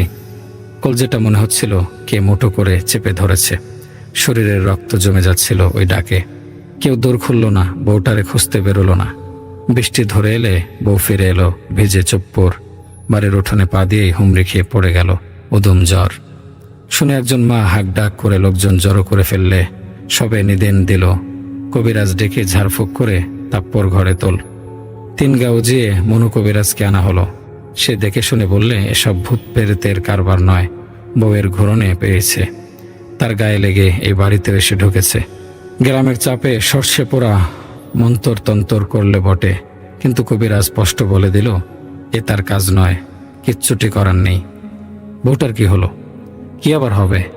ঘরে উঠে থেকেই সে বউ ঝিম মেরে পড়ে থাকে, কাউরে চিনতে পারত না। এমনকি আয়নায় নিজের মুখ দেখেও ফ্যাল ফ্যাল করে চেয়ে থাকতো। খেতে পড়তে ভুলে গেল, কি দিয়ে কি করবে তাও বেবাক ভুলে মেরে দিয়েছিল। তার হাত পা সব যেন আর লোকের, দেখে মনে হতো তার ধরের সঙ্গে 4টে লাঠি বেঁধে দেওয়া রয়েছে। সেগুলো কেমনে নাড়াবে, কেমনে ভুয়ে ফেলবে, সব ভুলে গেল। রিক্সাওয়ালা একটা দীর্ঘশ্বাস ফেলে বলল, বউটার মাথার ভেতরটা যেন কেউ একখানা কাঠি ঢুকিয়ে হাবড় জাবড় করে দিয়েছিল। সবে বললে তারে বাপের বাড়ি রেখে আসতে। এ মা, একটা অসুস্থ মানুষের চিকিৎসা না করে তাকে রেখে আসবে? উর্মি অবাক গলায় বলেছে। কি অদ্ভুত লোকজন! না, ভালো লোক, রেখে আসেনি। বড় মাথা নেড়ে বলল, বলেছিল আমি তারে খুঁজতে গেলে তো এমনটা হতো না। নিজের দোষ মেনে শোনে বউরে ঘরে রেখে দিল। তারপর এক রাতে বউ শাওরিরে কামড়ে খেয়ে নিলে। লোকটা সামনের দিকে মুখ রেখেই নির্বিকার গলায় বলে চলেছে, গলায় দাঁত বসিয়ে ছিঁড়ে ছিঁড়ে খেয়েছিল। হাতের ব্যবহার ভুলে গেছিল কিনা। মায়ের চিৎকার শুনে পাশের ঘরে যে ওই দৃশ্য দেখে পাথর হয়ে গেল। গ্রামের ব্যাপার, আশেপাশের বাড়ি থেকে পড়শিরা চলে এসেছিল, তারাও ভয়ে কাজ ঘেঁষল না। শেষে 2-3টে মুস্কো জোয়ান গিয়ে বউটারে টান মেরে সরালো। বউ তখনও চিবুচ্ছে, ঘর রক্তে ভেসে যাচ্ছিল। বউটার মার ধরে আর প্রাণের টুকু ছিল না। সব মিলে বউটারে ঘষ্টে নিয়ে উঠোনে গরুর খোটায় বেঁধে রাখলে সে তখনও হাঁটতে পারছে না। মনে হয় বুকে ঘষ্টে শাওরির ঘরে এসেছিল। খাটে কিভাবে উঠল কে জানে, সাপের মতন। রিক্সাওয়ালা হ্যাক করে একদলা থুতু ফেলল। পরদিন মেয়ে পুলিশ চ্যাংদোলা করে নিয়ে গেল। তারপর তার কি হলো কেউ জানে না। হয়তো পাগলা গারদে রেখেছে, হয়তো বউটা বেমালুম ওবেই গেল। ঘোরন লাগলে কি কাউরে আর খুঁজে পাওয়া যায়? উর্মি চুপচাপ বাইরের পথঘাট দেখছিল। কি অদ্ভুত গল্প! এই জায়গা কি এখনো শেষ হয়নি? বাড়িঘরের চেহারা আরো ভাঙাচোরা, নির্জন দেখাচ্ছে। স্ট্রিট লাইটগুলো এখনো জ্বলেনি কেন? আর কতদূর চাচা? নেমে যাবে নাকি? বাড়ি থেকে কত দূর এসেছে তাও তো বোঝা যাচ্ছে না এখন। উর্মির বুকটা আবার মুচড়ে ওঠে। দূর বাড়ি আবার কি, ওই বাড়ি থেকে যত দূর সম্ভব পালাবে বলেই তো সে বেরিয়েছে। আজ সে বানের জলে খোটা উপরান দেখছে। আপা, রিক্সাওয়ালা বোধ হয় আগের কথার খেই ধরেই বলে, সব ভেসে যায়। ভালো মন্দ কি হয়েছিল, কি হয়নি, যা যা মনে থাকার সেসবটুকু ভেসে গেলে মানুষের আর কোনো আটক থাকে না। উর্মি ভাবে, ওই বউ কি তাহলে মুক্তি পেয়ে গেছে? ফ্রিডম! এই যে আজ সে স্বাধীনতার খোঁজে পালাচ্ছে, সেও মুক্ত হয়ে যাবে। কই, বিস্তৃত যেসব স্মৃতি মায়ার টবের গাছগুলোর মতো তার মাথার ঘিলুর মধ্যে শিকড় ছড়িয়ে গেড়ে বসেছে, সেগুলোর থেকে মুক্তি পাচ্ছে না তো। অথচ ওই মায়া মেয়েটা কত সহজেই আশ্চর্য। তোমাদের গ্রামে কত অদ্ভুত ঘটনা ঘটে। উর্মি আনমনে বলে, শহরে এসব কিছুই হয় না। কে বলেছে? রিক্সাওয়ালা ফ্যাক ফ্যাক হাসে। শহরের অলিগলিতে কত কিছু লুকিয়ে থাকে জানো দিদি? ঠিক মাথার ভিত্তের সাল্টা সাল্টি ঘিলুর মতন কোণে কোণে কত কিছু ঘাপটি মেরে আছে। নতুন পুরনো কিছু জীবন্ত, কত কিছু মরে হেজে কাঠ হয়েও দাঁত বের করে দাঁড়িয়ে থাকে। লোকটা উর্মির দিকে ফিরে দুসারি দাঁত ছড়িয়ে হাসে। এই পথেই পড়বে, দেখবাক্ষণে, তোমারে চলো। উর্মির গা শিরশির করে, অথচ তেমন ভয়ও করে না। তার কোথাও যাওয়ার তাড়া নেই, কেউ তার জন্য কোথাও পথ চেয়ে বসে থাকবে না। অ্যাডভেঞ্চারে তার ভয় হবে কেন? চিরদিনের মতো ছেড়ে চলে যাওয়ার আগে জানতে হবে না চেনা শহরের মধ্যে লুকিয়ে থাকা এই অচেনা গলিগুলোতে কি আছে। অহেতুক নিষিদ্ধ কৌতূহলে তার দম বন্ধ হয়ে আসে। আমাদের উর্মি ভারী সাহসী মেয়ে। রিক্সা ঘুরেছে, আগন্তি বায়ে মোড়া, আবার ডাইনে, আবার বায়ে। মেঘলা বিকেলের ঝুপসি অন্ধকারে একটা বাড়ির সামনে সে রিক্সা টিম হয়ে গেল। উর্মি বাইরে মুখ বাড়ায়। বাড়িটা অদ্ভুত, এমনই সাধারণ দোতলা বাড়ি, কিন্তু আগা পশতলা, কুচকুচে কালো রং করা। পাঁচিল ঘেরা বাড়িটার সামনে টানা বারান্দা, ছোট ছোট কলসির মতো থামের রেলিং। দোতলার ছাদ থেকে ঝোলা জাফরি। সিনেমায় আদ্যিকালের বাঙালি বাড়ি বলে এরকম দেখানো হয়। শুধু এই বাড়িটা নিশ্চিদ্র কালো। তাদের এদিকে এমন বাড়িও আছে। দেখছি আপা, রিক্সাওয়ালা প্যাডেলে আলতো চাপ রেখে বলে, কালো বাড়ি। লোকে বলে এ বাড়ির অতি ভুলে যাওয়া সব কাতারা ঘরে ফেরে বাঘের মতো উত পেতে বসে থাকে শিকার ধরার জন্য। মানুষ একবার ঢুকলে নাকি আর বেরোতে পারে না। নিজের কথার জাল ঘুরে মারে। কালো কালো কথা, বিষবাক্যি, ভয়ের সব ভাবনা চিন্তা। লোকে তো আরো বলে লোকটা কেমন গুপ্ত কথার ঢঙে ফিসফিসিয়ে বলছে। বেশিক্ষণের সীমানার ভেতর দাঁড়ায় থাকলে নিকিয়ের ভিত্তির কালোরা বাইরে বেরিয়ে আসে, মানুষের হাত ধরে টেনে নিয়ে যেতে চায়। দেখছো কি, এক্ষণে তোমারেও তারা নজর করছে। ছায়া ছায়া আধারে ওই দেখছো না কাদের চোখ। রিক্সা কিন্তু থামেনি। ধীরে চললেও একটা বাড়ি পেরিয়ে আসতে কতক্ষণ লাগে। কালো বাড়িটা যেন ক্রমশ লম্বা হচ্ছে। গড়িয়ে চলা রিক্সার পাশে পাল্লা দিয়ে বাড়িটা ছেত্রানো ছবির মতো টেনে আরো লম্বাটে হয়ে যাচ্ছে। ফুরুচ্ছে না তো। উর্মি উপরের অন্ধকার বারান্দাটার দিকে তাকায়। মরাকাশের ছলকে পড়া আবছা আলোতে বারান্দাটা ছায়ামাখা হয়ে আছে। ঝুলকালো অন্ধকারে রেলিংয়ের ফাঁক দিয়ে সত্যি যেন জোড়ায় জোড়ায় চোখ লুকিয়ে তার দিকে নজর রাখছে। উর্মি অল্প শিউরে ওঠে। পাঁজরে হালকা কাঁপুনি জানান দেয় আড়াল থেকে কারা যেন তার দিকে চোখ পেতে রয়েছে। এ বাড়ির আনাচে কানাচে ঠেসে রয়েছে পুরনো ঘটনা। মনের ভিতরে জমিয়ে রাখো যা, ওই যাকে তোমরা কি জানি বলো, স্মৃতি। উর্মির ঠোঁট বেয়ে গলে পড়ে শব্দটা, মেমোরিজ। হ্যাঁ হ্যাঁ, ওই স্মৃতি। বুড়ো রিক্সাওয়ালা মাথা দোলায়। গাদাগাদি ঠাসা সব পুরনো স্মৃতি একবার দৌড় খুললেই উপচে বেরিয়ে আসবে। উর্মি কাঠ হয়ে যায়। কুচকুচে কালো বাড়িটার সামনের কুচকুচে কালো দরজাটা হঠাৎ দড়াম করে খুলে গেছে। আলকাত্রার কি একটা পিছলে বেরিয়ে এসেছে, আকারে লম্বা, ছিটকুটে একটা মানুষের মতো। পরনে মাথা থেকে পা পর্যন্ত ঢাকা দেওয়া কালো আলখাল্লা, মাথায় ঘোমটা টানা। মানুষ কি এত সেরিঙ্গে হয়? কালো পোশাকটা মাটিতে লুটোচ্ছে। মূর্তিটা হঠাৎ দু হাত বাড়িয়ে ঠিক তার মায়ের গলায় ডেকে উঠল, উর্মি। সেই ডাকে উর্মির কানে তালা লেগে গেল। উফ! ভয়ে দু হাতে কান চেপে ধরেছে। সে মনে হচ্ছে যেন কানের মধ্যে কে যেন পিন ফুটিয়ে ফুটিয়ে সোজা তার মগজে গেঁথে দিচ্ছে। মাথার মধ্যে কে অনবরত বলে চলেছে, উর্মি, অসভ্য মেয়ে কোথাকার, মুখে মুখে কথা বলতে শিখেছ? বড়দের জীবন থাকতে নেই, সে নিয়ে এত প্রশ্ন করার সাহস তোমার কোত্থেকে? উফ! উর্মি প্রাণপণে কান চেপে কোনো মতে বলে, কাকু, এখান থেকে চলো চলো। রিক্সা থামেনি, তেমনই চলছে। চোখ বুজে ঘামতে ঘামতেই উর্মি টের পায় বাড়িটা পেছনে চলে গেছে। ফিরে একবার দেখার চেষ্টা করলো সে। অন্ধকার রাস্তা শুনশান নিস্তব্ধ। পরন্তু বিকেলের আধার ছাড়া কিছুই ঠাহর হয় না। ভয় পেলে আপা, নির্বিকার গলায় লোকটা বলে। এই শহরের আঁকেবাঁকে কত অশৈলী জিনিস ঘুলে মিশে থাকে। তাদের কেউ দেখতে পায়, কেউ পায় না। জীবন্ত আর মরার মাঝে কটটুকুই বা ফারাক বলো? এই একটুখানি সুতোর ভেদ। হাত তুলে দু আঙ্গুলের ফাঁকে দেখায় সে পদ্মার এপাশ আর ওপাশ। কমলাপুর বাস স্টপ আর কত দূর? গলায় ভয়টাকে আসতে দেয় না উর্মি। হ্যাঁ, সে সত্যি ভয় পাচ্ছে। এতক্ষণে তার এই রিক্সা থেকে মাঝপথে নামতেও ভয় হচ্ছে। এই তো সামনে, এসেই গেল গো, বুড়ো নিরুত্তাপ স্বরে বলেছে। প্লাস্টিকের ছাউনি তুলে রাস্তার উপর কড়া নজর রাখল উর্মি। গলিগুলো বড্ড আঁকাবাঁকা। রাস্তার ধারে অনেক দূরে দূরে এক একটা স্ট্রিট লাইট। তাদের কয়েকটা এখন জ্বলে উঠেছে। স্যাঁতসেঁতে ভ্যাপসা কমলা আলো ছড়াচ্ছে সেগুলো। কালো পিচের ভেজা রাস্তা, জায়গায় জায়গায় জল জমে রয়েছে। হুটহাট শিরশিরে জলো বাতাস ঝাপটা মারছে। দূরে একটা স্ট্রিট ল্যাম্প দপদপ করছিল। উর্মি সেটার দিকে নিষ্পলকে তাকিয়ে থাকে। আলো আধারিতে জায়গাটাকে কেমন ভুতুরে দেখাচ্ছে। ওটাকে পেরিয়ে যেতে হবে নির্ঘাত। উর্মি আনমনে আবার কেঁপে ওঠে। নড়বড় করে রিক্সা চলেছে, যেন কোনো তাড়া নেই। উর্মি জ্বলানেভা আলোটার পাশে তাকায়। সে কি চোখে ভুল দেখছে? ওটা একটা গাছই তো। ল্যাম্পপোস্টের মাথায় মাথায় উঁচু একটা গাছ। তার পাতাগুলো কেমন অদ্ভুত, প্রতিটা পাতা আলাদাভাবে নড়ছে, কোনোটা উপর নিচে, কোনোটা পাশাপাশি, আলাদা ছন্দে, যেন গাছের অঙ্গ প্রত্যঙ্গগুলো কিলবিলে জ্যান্ত।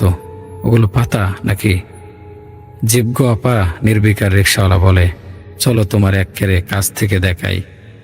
জিভ দম বন্ধ করে চোখ কুচকে হা করে দেখছে উর্মি। হ্যাঁ, জিভই তো।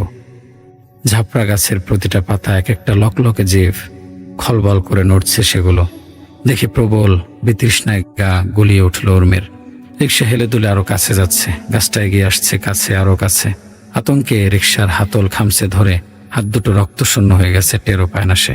না, থামাও, রিক্সা থামাও, গলা ফাটিয়ে চিৎকার করে উঠল উর্মি। রিক্সা থামে না, কেউ থামে না আপা। বুড়োর গলাটা কি হেসে উঠল। তুমি থেমেছিলে? গাছটা বড্ড কাছে এসে পড়েছে। খলবলে জিভ, তার থেকে বিন বিন করে একটা মৃদু গুঞ্জন উঠেছে। এত কাছ থেকে উর্মি শুনতে পায়, দেখতে পায় টপ টপ করে কি যেন ঝরে পড়ছে কালচে জিভগুলো থেকে। ওগুলো বৃষ্টির জল নয়, উর্মির মন বলে, ওগুলো লালা, বিষাক্ত লালা। তোমাদের মতো বাবা মায়ের মরে যাওয়াই ভালো। কি করেছো তোমরা আমার জন্য? তোমার জন্য আমার সঙ্গে কেউ মেশে না। You are an embarrassment for you kid and a failure as a parent. মরতে পারো না নাকি তার জন্য তোমার বয়ফ্রেন্ডদের পারমিশন লাগবে? You are not a mother, you are whore. তোমরা দুজনেই। ড্রেনের গুয়ে মাছের ভনভনের মতো শব্দটা ক্রমশ জোরালো হচ্ছে। তার মধ্য থেকে কয়েকটা বাক্য ছিটকে এসে উর্মির কান আঁকড়ে ধরেছে। বন্ধুমহলে শেখা কাঁচা খিরিস্তিটা ঢং করে তার কানে লাগে। মায়ের বুকেও কি এতটা জোরে লেগেছিল? কেমন থমকে গিয়েছিল মা। কিন্তু মা তো তখনও শুধু কাঁদছিল, পাথর হয়ে যায়নি। দমকা একটা ঝোড়ো হাওয়ায় গাছের ডালপালা দুলে উঠল। লকলকে সারি সারি জীবগুলো সব একসঙ্গে একইভাবে দুলছে এখন। মর মর মর মর। বিভিন্ন সুর, উচ্চ গ্রামে আস্তে দাঁত পিষে থুতু ছিটিয়ে এতবার এতভাবে এই কথাটা বলেছে সে মাকে। উর্মি, উর্মি। এতগুলো বিষাক্ত জিভের মধ্যে মা কোনটা, বাবা কোনটা? উর্মি প্রাণপণে খোঁজার চেষ্টা করে। না, দোষ কিছুতেই তার একার নয়, কিছুতেই না। সে আর কিছু শুনতে পাচ্ছে না কেন? গাছতলায় একটা সাদা কাপ রাখা, জিভ বেয়ে গড়ান বিষাক্ত লালাগুলো টুপ টুপ সেই কাপে পড়ে জমে উঠেছে। একটা সাদা চেনামাটির কাপ, নীল বর্ডার, বড্ড চেনা। কাপটা কানায় কানায় ভরা। উর্মির বুকের ভেতর হাঁপড় চলে। হৃদপিণ্ডটা মনে হচ্ছিল কে মুঠো করে চেপে ধরেছে। শরীরের সব রক্ত আতঙ্কে জমে যাচ্ছে তার। রিক্সা গড়াচ্ছে, দপদপান আলো, গাছটা পেছনে চলে যাচ্ছে। কেমন মজার জিনিস নয়? রিক্সাওয়ালা ফুট কাটে, যেন ভয়ানক আনন্দের কিছু একটা ঘটেছে। স্মৃতি আপা, ভারী মজার জিনিস। যেমন মনে রাখতে চাও, মোড়ে তোরে ঠিক তেমনই তোমাকে দেখাবে। এই গলিগুলোর মতো সব একে নিয়ে আছে চোখের সামনে। কখন দেখবে আবার তারপরে সব ভো ভো, হে হে হে হে। আমাকে কোথায় নিয়ে চলেছ? ভয়ে ভয়ে বলল উর্মি। সামনে মোর, ওখানে একখান জিনিস দেখাবো। বুড়ো হ্যাঁ হ্যাঁ করে হাসে। ভয় পেও না, ভয় পেও না যেন। রিক্সা এখন হাওয়ায় ভর করে ছুটছে। কোনো রকমে হাতল ধরে টাল সামলাতে সামলাতে উর্মি বড় বড় নিঃশ্বাস নেয়। বাইরে ঝড়ের বেগে পেরিয়ে যাচ্ছে শ্যাওলা ধরা বাড়ি, অন্ধকার সব গলি মুখ। এগুলো কোথায় যায়? একটা চার মাথার মোড়ে এসে রিক্সা ধীর হয়ে যাচ্ছে। মোড়টা বেজায় অন্ধকার। রিক্সা এখন হাওয়ায় ভর করে ছুটছে। আবছা আধারে রাস্তার পাশের ঝোপঝাড়গুলো ভূতের মতো গুড়ি মেরে বসে রয়েছে। থমথমে আবহাওয়া, কালচে রাস্তা থেকে ধোয়া ধোয়া কুয়াশা উঠছিল। উর্মি ফাফরে পড়ে যায়। এখন বিকেল না সন্ধ্যা নাকি মাঝরাত? এই জায়গাটা যেন কিছু একটা ঘটার অপেক্ষা করে উৎপেতে ছিল। এদিকে তারা এসে পড়েছে। বুভুক্ষু শিকারী জন্তুর খাঁচায় ঢোকার মতো উর্মির নিঃশ্বাস আটকে আসে। আমি একটু আসছি আপা, তুমি বসো। উর্মিকে কিছু বলার সুযোগ না দিয়ে লোকটা ঝটপট রিক্সা থেকে নেমে একটা অন্ধকার ঝোপের আড়ালে চলে গেল। সর্বনাশ! ভয় উর্মির দম আটকে এলো। এই অদ্ভুত ভয়ের জায়গায় অন্ধকারে সে একেবারে একা। ব্যাগটাকে আরো আঁকড়ে ধরে মেয়েটা। এদিক ওদিক তাকাতেও ভয় করছে। চোখ চেপে বন্ধ করে কুকড়ে বসে থাকে উর্মি। ও আপা, একটা আয়না নাও না। কচি গলায় ডাক শুনে চমকে তাকিয়েছে সে। একটা বাচ্চা ছেলে ট্রাফিক সিগন্যালে ফুল বেচে যারা, তেমন রিক্সার পর্দা তুলে ভেতরে উকি মারছে। তুই? ভয় সামলে উর্মি গলায় জোর আনে। এই তুই কে রে? এখানে কি করছিস? নাও না আপা একটা আয়না। বাচ্চাটা তবু ঘ্যান ঘ্যান করে। পেরে দেব। আঙুল বাড়িয়ে একটা উঁচু জমাট অন্ধকারের দিকে দেখায় সে। রাস্তার ধারে একতাল আকারহীন অন্ধকারের স্তূপ, তাতে চিকমিক করে জোনাকি জ্বলছে। ঝিঝি পোকার তীব্র ডাক শোনা যায়। উর্মি ঠাহর করে দেখে জমাট অন্ধকারটার গায়ে ছড়িয়ে ছিটিয়ে চকচক করছে কি সব যেন আয়না। এই যা যা। উর্মি নাক কুচকায়। বাচ্চাটার গা থেকে কিনা কে জানে বিচ্ছিরি চামচে একটা গন্ধ চড়াচ্ছে। উর্মি ক্ষণিকের জন্য ভয় পেতে ভুলে যায়। ভেজা পুরনো চামড়ার ভ্যাপসা গন্ধ, বাবার জুতো ভেজে ছাতা পরে একবার যেমন গন্ধ বেরোচ্ছিল। এসব কি হচ্ছে আজ? সে বাড়িতে ঘুমিয়ে ঘুমিয়ে স্বপ্ন দেখছে না তো? কমলাপুর মোড়ে কখন? এটা নাও আপা, তোমায় ভালো মানাবে। ওটুকু বাচ্চা এই এত বড় একটা হাত বাড়িয়েছে, আকশির মতো লিকলিকে একটা সাদা হাত। অন্ধকার স্তূপের একদম মাথা থেকে ফল পাড়ার কায়দায় একটা আয়না পেরে এনে রিকশার ভেতর দিকে ছুড়ে দেয়। ধূপ করে আয়নাটা কোলে রাখা ব্যাগের ওপর পড়ার আগেই উর্মির গলা দিয়ে একটা আর্তচিৎকার বেরিয়ে এসেছিল। উর্মি একটা চিৎকার করে যাচ্ছে। এতক্ষণ এতদিন ধরে মনের মধ্যে জমা সবটুকু আঘাত, আতঙ্ক, অপরাধবোধ তার গলা ছিঁড়ে বেরিয়ে আসছে। একঘেয়ে কান ফাটানো আতঙ্কে জ্ঞানশূন্য হয়ে মেয়েটা আর্তনাদ করেই যায়। পেয়ে গেছো আপা? উর্মি আগ করে থতমত খেয়ে চুপ করে যায়। বুড়ো লোকটা কখন রিকশার সিটে ফিরে এসেছে, কেমন জল জ্বলে চাউনি। উর্মির চিৎকার যে সে শুনতে পেয়েছে তার হাবভাবে বোঝা যাচ্ছে না। বাচ্চা ছেলেটা কোথায়? উর্মি ভয়ে চারদিকে ঘাড় ঘুরিয়ে দেখে অন্ধকারের স্তূপের মতো ঝোপটা এখনো ঠায় দাঁড়িয়ে রয়েছে, কিন্তু কই আয়নাগুলো নেই তো। আয়না ভারী বিদঘুটে জিনিস। লোকটা সামনের দিকে ঘুরে অলস ভঙ্গিতে প্যাডেলে চাপ দেয়। ভেতরের ময়লা সব টেনে বার করে আনে। শিয়ালের মতো খ্যাক খ্যাক করে হাসতে হাসতে রিকশাওয়ালা বলছে, কেউ পালাতে পারে না গো আপা। রিকশার চোপড়ের ভেতর একটু আলো নেই। বাইরে নিকষ কালো অন্ধকার। খড়বড় করে ছুটছে রিকশা। উর্মির কোলের দিকে তাকায়, আয়নাটা তেমনই পড়ে আছে। তাতে ফিনফিনে ধোয়ার মতো কি ভেসে বেড়াচ্ছে, ঘুলি উঠছে। উর্মি ঝুঁকে পড়ে দেখার চেষ্টা করে। একটা সাদা চীনামাটির কাপ, নীল বর্ডার, বড্ড চেনা। ওই কাপে কফি আছে, কফিতে মেশানো বিষ আছে। বিষটা তার নিজের জন্য ছিল। জোগাড় করতে কষ্ট হয়েছিল বটে, তবে ইন্টারনেটের গলি খুঁজি জানা থাকলে সবই পাওয়া যায়। ওই নীল জামা পরা রোগা মেয়েটাও পেয়েছিল ওই যে কাপে আলগোছে পুরিয়া খালি করে সে চারদিকে চোরের মতো তাকাচ্ছে। মাথা গরম হলে উর্মির জ্ঞান থাকে না। দরজার বাইরে থেকে মুখ বাড়িয়ে আরেকটা মানুষও সব দেখছে। উর্মির বুকে শ্বাস আটকে যায়। মা কই? উর্মি তো তখন খেয়াল করেনি। মা তাকে দেখতে পেয়েছিল। মাকে আগাগোড়া তাকে দেখেছে, সারা জীবন সে জানতেই পারেনি।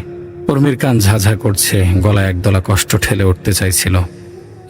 সে কি সত্যি ভেবেছিল সে ঘরে চলে যাওয়ার পরে মা এমনভাবে ঘরে ঢুকবে, কাপটার সামনে নিঃসারে দাঁড়িয়ে থাকবে, একটা ভেঙে চুরমার হয়ে যাওয়া মানুষের মতো? মা তো কফি খায় না, ফেলে দিতেও তো পারত। অথচ হেরে যাওয়া মানুষটা কাপটাকে তুলল, শাড়ির আঁচল দিয়ে ঘষে ঘষে মেয়ের আঙুলের ছাপ মুছেছে। তারপর নিজের হাতে বারবার ঘুরিয়ে ওটাকে উপর করে গলায় ঢেলে দিল। উর্মির গলা ছিঁড়ে বিকট কান্না বেরিয়ে আসছে। নিজের কণ্ঠস্বর চিনতে পারে না সে। কাঁদছো কেন গো আপা?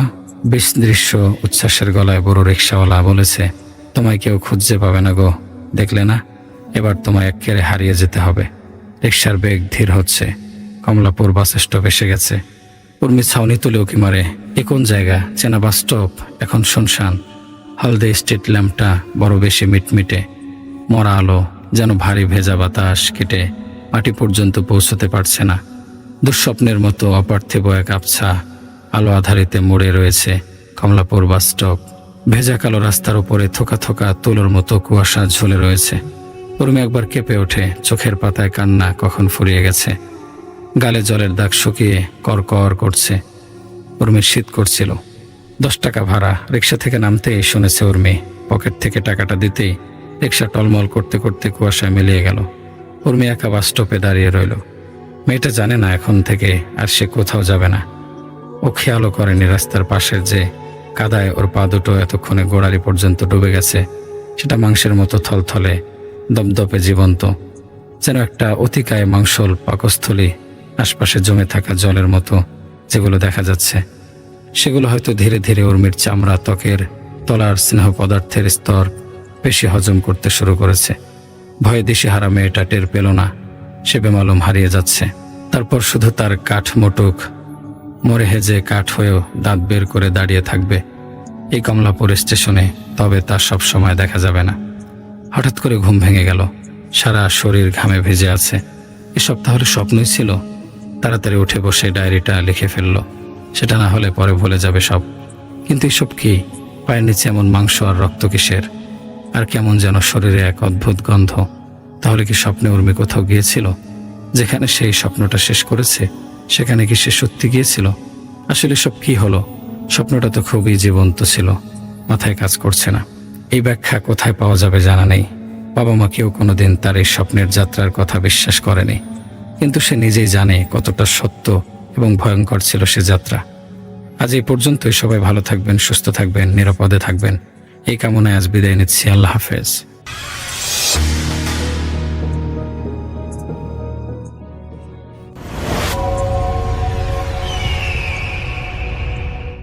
হ্যালো লিসেনার্স, হ্যালো রাসেল ভাই, আসসালামু আলাইকুম। আশা করি সবাই ভালো আছেন, ভালোর দলেই আছেন। আমার নাম রিপন, আমি আদিতমারি লালমোহর থেকে বলতেছি। আজকে আমি যে ঘটনাটা আমি আপনাদের শেয়ার করব, এই ঘটনাটা রংপুর বিভাগের দিনাজপুর জেলার বিরল উপজেলার ধর্মপুর গ্রামের একটি ঘটনা। তো সঙ্গত কারণে যিনি আমাকে ঘটনাটা শেয়ার করেছেন তিনি তার নাম ঠিকানা বলতে নিষেধ করেছেন। তো আমি বেশি কথা নয়, সরাসরি ঘটনায় চলে যাই। ঘটনাটা বেশ অনেক দিন আগে, 1995 সালের দিকে হবে। তো সেই সময় এই ধর্মপুর গ্রামে থাকতেন এক মধ্যবয়সী এক নারী। গ্রামের সবাই তাকে রহিমা বেওয়া নামে চিনত। তো সেই মহিলার স্বামী মারা যাওয়ার পর তিনি একাই থাকতেন তার বাড়িতে। তো প্রথম দিকে মানুষ তাকে সাধারণ নারী বলেই জানতো। এমনিতেই গ্রামের মানুষ যেরকম স্বামী মারা যাওয়ার পর আসলে দেখা যায় যে ওনার আসলে সন্তান ছিল না, নিঃসন্তান ছিলেন। তো দেখা যায় যে স্বামী বয়স হয়ে মারা গিয়েছেন এবং সেই মধ্যবয়সী মহিলার বয়স আনুমানিক 45-50 হবে। তো দেখা যায় যে সিম্পল মানুষ, মানে তার স্বামী থাকাতে যেরকম তিনি একজন গৃহিণী হিসেবে থাকতেন, তো মানুষ সেভাবেই জানতো। কিন্তু তার স্বামী মারা যাওয়ার কয়েক বছর পর থেকে গ্রামের মানুষ তার আচরণ নিয়ে ফিসফাস শুরু করে, বলতে তার আচরণ নিয়ে মানুষ কথা বলতে শুরু করে। আসলে অনেকে হয়তো ভাবতেছেন যে খারাপ কিছু, কিন্তু না, খারাপ বিষয়ে আসলে মানুষ বলে নাই। যেই বিষয়ে নিয়ে কথা বলা শুরু হয় সেটা আসলে একটা অন্যরকম সমস্যা। তো একদিন ওই মহিলার সাথে তার প্রতিবেশীর সঙ্গে ঝগড়া হয় এবং ঝগড়া হওয়ার পরবর্তীতে যেই পরিবারের সাথে তার ঝগড়া হয়েছিল মহিলাটার, প্রতিবেশী মহিলার সাথে, সেই পরিবারে অদ্ভুত কিছু সমস্যা শুরু হয়। প্রথম দিকে সেই পরিবারের কখনো গরু হঠাৎ অসুস্থ হয়ে পড়তো, কখনো বা ধানি জমি অকারণে ফসলগুলো নষ্ট হয়ে যেত। তারপরে সেই পরিবারের লোকজনরা অনেক দুঃস্বপ্ন দেখা শুরু করে। তো দেখা যায় যে তারা বিভিন্নভাবে ভয় পেতে শুরু করে। তো অনেকে এটাকে আসলে কাকতালীয় বলে উড়িয়ে দিত, যে আসলে এখানে আসলে মানুষরা ফিসফাস শুরু করা বলতে বোঝাচ্ছে যে অনেকেই বলতো সেই মহিলা নাকি কালো জাদু করে, তো কালো জাদুর সাথে সম্পর্কিত। তো এই কারণে তার সাথে যার ঝগড়া লাগে, তো তার প্রতি সে ক্ষিপ্ত হয়ে কালো জাদু করে এবং এই পরবর্তীতে দেখা যায় যে সেই পরিবারে অনেক ধরনের সমস্যা তৈরি হয়। তো গ্রামের আসলে অনেকেই সেই রহিমা বেয়াকে কালো জাদুকারী একজন হিসেবে চিহ্নিত করে, কিন্তু আসলে এগুলোর কোনো প্রমাণ ছিল না। তিনি যে কালো জাদু করেন তার কোনো প্রমাণ ছিল না। তো একদিন গ্রামের এক কৃষক, নাম হচ্ছে আব্দুল মতিন, তো এই মতিনের সঙ্গে ওই মহিলার জমির সীমানা নিয়ে তর্ক হয়। রাগের মাথায় রহিমা সেদিন বলেছিলেন, আজ যা বললি তার জন্য আফসোস করবি। মানে কথায় কথায়, মানে যখন আসলে আমাদের ঝগড়া লাগে তখন কিন্তু আমরা অনেক কিছু গোপনীয় কথা বা একজনকে আঘাত করার জন্য অনেক কিছু বলে থাকি। তো সেই রকমটাই আব্দুল মতিন, উনি আসলে ওই ওনাকে আসলে রহিমা বেয়াকে অকথ্য ভাষায় গালিগালাজ করেছেন। তো এটাতে আসলে রহিমা বেয়া খুবই মন খারাপ করেন, বলতে তিনি কষ্ট পান। এই জন্য সেদিন শুধু শেষ একটা কথাই বলেছিলেন যে আজ যা বললি তার জন্য আফসোস করবি। এই কথাটা বলে তিনি আসলে সেই রহিমা বেয়া বাসায় চলে আসেন। তো কয়েকদিন কোনো ধরনের সমস্যা হচ্ছিল না, কিন্তু কয়েকদিন পর মতিনের বাড়িতে একের পর এক অদ্ভুত ঘটনা ঘটতে শুরু করে। প্রথম দিকে তার বাড়ির হাঁস মুরগিগুলো মারা যায় একদম কোনো কারণ ছাড়াই। একদম সুস্থ সবল হাঁস মুরগি ছিল, সেগুলো কারণ ছাড়াই সেগুলো মারা যায়। এবং তার ঠিক 2-3 দিন পর তার সেই মতিনের গোয়াল ঘরে যে গরুগুলো ছিল সেগুলো হঠাৎ করে যেন এতটা হলো ক্ষিপ্ত হয়ে যায় গরুগুলো যে তাদেরকে দড়ি দিয়ে বেঁধে রাখা যাচ্ছে না, এত পরিমাণ ভয়ঙ্কর গরুগুলো হয়েছিল। তো তাদেরকে কোনোভাবেই রাখা যাচ্ছিল না এবং কয়েকটা গরু, মতিন সাহেবের প্রায় 4-5টা গরু ছিল, সেখান থেকে নাকি 3টা গরুই সেই গোয়াল থেকে দড়ি রশি ছেড়ে নাকি বের হয়ে গিয়েছে। তো পরবর্তীতে সেই গরুগুলো এতটাই ক্ষিপ্ত, এতটাই তীক্ষ্ণ ছিল যে সেগুলোকে আর খুঁজে পাওয়া যায়নি, সেগুলো হারিয়ে যায়। এরপর মতিনের বাড়ি শুধু এতটুকুই থেমে থাকেনি। এরপর তারা বাড়িতে বিভিন্ন ধরনের ভৌতিক আওয়াজ এবং সেই সাথে যখন তারা বাড়ি থেকে বের হওয়ার পর তাদের বাড়ির আশেপাশে তারা বিভিন্ন ধরনের অদ্ভুত কিছু জিনিস পড়ে থাকতে দেখে। যেমন কখনো বা লাল কাপড় দিয়ে বাঁধা এক ধরনের পুটলি, কখনো বা পোড়া মাটির ভাঙার টুকরা এবং অচেনা মানে যেগুলো কিছু সুতো গিট দিয়ে রেখে যাওয়া, মানে এগুলো তারা বাড়ির আশেপাশে, মতিনের বাড়ির আশেপাশে তিনি আসলে এগুলো দেখতে পান। তো একদিন রাতের বেলা মতিন সাহেব চিন্তা ভাবনা করতেছিলেন যে কি করা যায়, তাদের পরিবারে তো অনেক ধরনের সমস্যা তৈরি হচ্ছে, এর থেকে উত্তরণের উপায় কি তিনি আসলে চিন্তা করতেছিলেন। তো রাত 12টার দিকে হঠাৎ তিনি বাইরে শব্দ শুনতে পান এবং যখনই তিনি জানালা ফাঁক করে বাইরে দেখার চেষ্টা করেন, তিনি দেখতে পান যে চাঁদের মেলানালয় একটা নারী একটা অবয়ব, আসলে মুখটা স্পষ্ট দেখা যাচ্ছিল না, কিন্তু তার হাতে একটা কাপড় মোড়ানোর একটা পুটলি ছিল এবং সেই নারীটা সোজা তাদের একটা ঘরের দরজার দিকে চলে গেল এবং সেখানে সে পুটলিটা রেখে অন্ধকারে মিলিয়ে গেল। তো ততক্ষণে মতিন সাহেব ঘর থেকে বের হন এবং যখনই তিনি ওই ঘরের সামনে যান এবং পুটলিটা দেখেন, তিনি দেখতে পান যে আসলে নর্মালি কালো জাদু করার জন্য যে জিনিসগুলো ব্যবহার করা হয় সেগুলো সেটার মধ্যে। তো মতিন সাহেব এক মুহূর্তে আর দেরি না করে তিনি বুঝতে পেরেছেন যে তার পরিবারের সাথে যা কিছু হচ্ছে সবকিছু আসলে কালো জাদুর প্রভাবের কারণেই হচ্ছে। তো তিনি এর পরের দিন একটা হুজুরের সাথে দেখা করেন এবং হুজুরকে সমস্ত ঘটনা বলেন এবং হুজুর যখন মতিনের বাড়িতে আসেন, তো আসার পর যখন তিনি সেই আব্দুল মতিনের বাড়িতে যখন ঢোকাইয়ার কাজ শুরু করেন, তখন সেই হুজুর বুঝতে পারেন যে তাদেরকে আসলে কালো জাদু করা হয়েছে, তাদের পরিবারকে সবাইকে ক্ষতি করার উদ্দেশ্যে কালো জাদু করা হয়েছে এবং পরে জানান যে এই কালো জাদুটা আসলে আর কেউ না, এটা রহিমা বেওয়াই করেছে। তো সেই হুজুর বলেন যে দেখেন আসলে তিনি তো অনেকদিন থেকে এই কালো জাদুগুলোর সাথে সম্পৃক্ত, আমি যতদূর জানি, আমার জিনদের মাধ্যমে জানতে পেরেছি। তো আপনাদের উচিত হবে যে ওনার সাথে আসলে দ্বন্দ্বে না জড়ানো, উনি যা করে করুক, আপনি আপনার মতো করে চলবেন, ওনার সাথে দ্বন্দ্ব না করাই ভালো। কারণ উনি আসলে খুবই কালো জাদুতে পারদর্শী হয়েছেন, অনেকদিন থেকেই নাকি তিনি এটা চর্চা করেন এবং যাদের সাথে তার ঝগড়া লাগে তাদের উপর তিনি প্রয়োগ করেন। তো এটা বলে হুজুর চলে যান। তো এরপর থেকে রাসেল ভাই তাদের ওই মদিনের পরিবারে দেখা যায় যে ওই জিন ঘটিত সমস্যাগুলো ধীরে ধীরে কমতে থাকে। তো যাওয়ার সময় হুজুর আসলে তাদেরকে পানি পড়া এবং তাবিজ দিয়ে গিয়েছিলেন। তো এরপরে দেখা যায় যে ওই রহিমা বেওয়ার সাথে যদি মতিন সাহেবের দেখা হতো কখনো, তো মতিন সাহেব চেষ্টা করতেন যে ওই রহিমা বেওয়াকে পাশ কাটিয়ে চলাফেরা করার, কারণ তিনি জানেন যে এই মহিলাটা কতটা ভয়ঙ্কর। তো রাসেল ভাই এখানে আসলে রহিম আব্দুল রহিমের সাথেই যে ঘটনাটা আব্দুল মতিনের সাথেই যে আসলে এই ধরনের ঘটনা ঘটেছিল বিষয়টা তা না। তো আসলে ওই এলাকার আরো অনেকের সাথে নাকি ওই মহিলার ঝগড়া লাগার পর সেই পরিবারগুলো নাকি অনেক ক্ষতি হয়ে গেছিল, অনেক গরু ছাগল মারা গিয়েছিল, এমনকি বাড়ির অনেক মানুষের নাকি প্রাণনাশ হয়েছিল। তো এরপর থেকে ওই এলাকায় ধর্মপুর গ্রামে দেখা যায় যে অনেক পরিবার যখন ক্ষতির সম্মুখীন হয় ওই মহিলার কারণে, তখন এলাকার মেম্বার চেয়ারম্যান এবং গণ্যমান্য ব্যক্তিদের মাধ্যমে ওই মহিলাকে ধরে নিয়ে আসা হয় এবং তাকে তওবা করানো হয় যে সে আর কোনোদিন যেন কালো জাদুর আশ্রয় নেয় না এবং কারো ক্ষতি না করে। এবং রাসেল ভাই, সেই মহিলা ওই রহিমা বেওয়া উনি আসলে সেদিন তওবা করেন এবং সবাইকে বলেন যে হ্যাঁ, তিনি আসলে এগুলো আর কখনোই করবেন না। তো রাসেল ভাই, এই ঘটনার ঠিক 1 মাস পর সেই রহিমা বেওয়া হঠাৎ করে তার বাসা থেকে নিরুদ্দেশ হয়ে যান এবং এরপর থেকে সেই বাড়িতে নাকি রহিমা বেওয়াকে আর কখনো দেখতে পাওয়া যায়নি।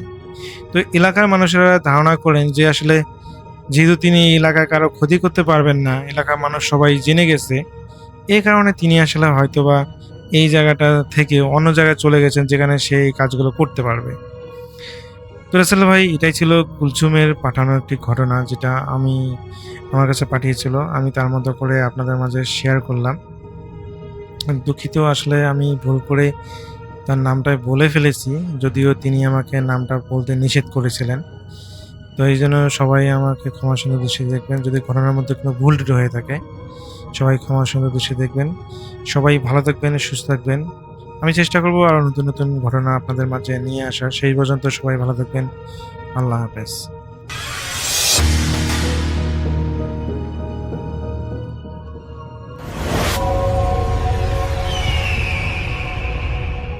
আসসালামু আলাইকুম লিসনার্স, সবাইকে আমন্ত্রণ জানাচ্ছি। আমি ডক্টর আলিফ। আশা করছি আপনারা সবাই ভালো আছেন, সুস্থ আছেন। যিনি ঘটনা পাঠিয়েছেন তার নাম জুনায়েদ। বর্তমানে তিনি চট্টগ্রামের কোনো এক গ্রাম এলাকায় বসবাস করছেন এবং একটি মসজিদে ইমাম হিসাবে দায়িত্ব পালন করছেন। তিনি বড় হয়েছেন এখানকারই কোনো একটি এতিমখানায়। তিনি এতিম, হ্যাঁ, তবে অন্যদের যেমন খালা মামা আত্মীয়রা দেখতে আসতো মাঝে মাঝে বা বিশেষ দিনগুলোতে, তার জন্য পরিচিত কেউ কখনোই আসতো না। তিনি যেখানে ছিলেন সেটা এতিমখানা মাদ্রাসা নামেই পরিচিত ছিল। বিশাল একটা জায়গার উপর সেটা তৈরি করা। মেইন গেটের ভেতরে ঢুকতেই বিশাল একটা পুকুর, তারপরেই এতিমখানাটা। তার এক পাশে মাদ্রাসা আর একদম শেষের দিকে বেশ বড় একটা গোরস্থান। তিনি এতিমখানা মাদ্রাসাতেই পড়াশোনা করেছিলেন এবং তার শৈশব কৈশোর এইখানেই ছিল, তাই এখানকার সবকিছুই তার পরিচিত। সাল 2002। তার বয়স তখন খুব বেশি হলে 10-12 হবে। বিকেলবেলা এরকম টাইমে মাদ্রাসার বাচ্চাদেরকে প্রায় সময় খেলতে দিত, যে তোমরা বাইরে খেলো, একটা টাইম বেঁধে দিত যে এই টাইমে তোমরা খেয়ে ব্যাক করবা। তো তাদের খেলার জন্য একটা সময় দেওয়া হয় মাগরিব পর্যন্ত। কিন্তু প্রায় সময় দেখা যেত তিনি খেলতেন না, একা একা থাকতেন। একদিন বিকালের কথা, তার সেদিন একদমই খেলতে ইচ্ছা করছিল না।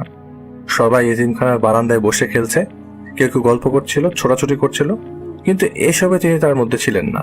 সেদিন প্রচন্ড মন খারাপ হয়, কারণ তখন বৃষ্টি হচ্ছিল।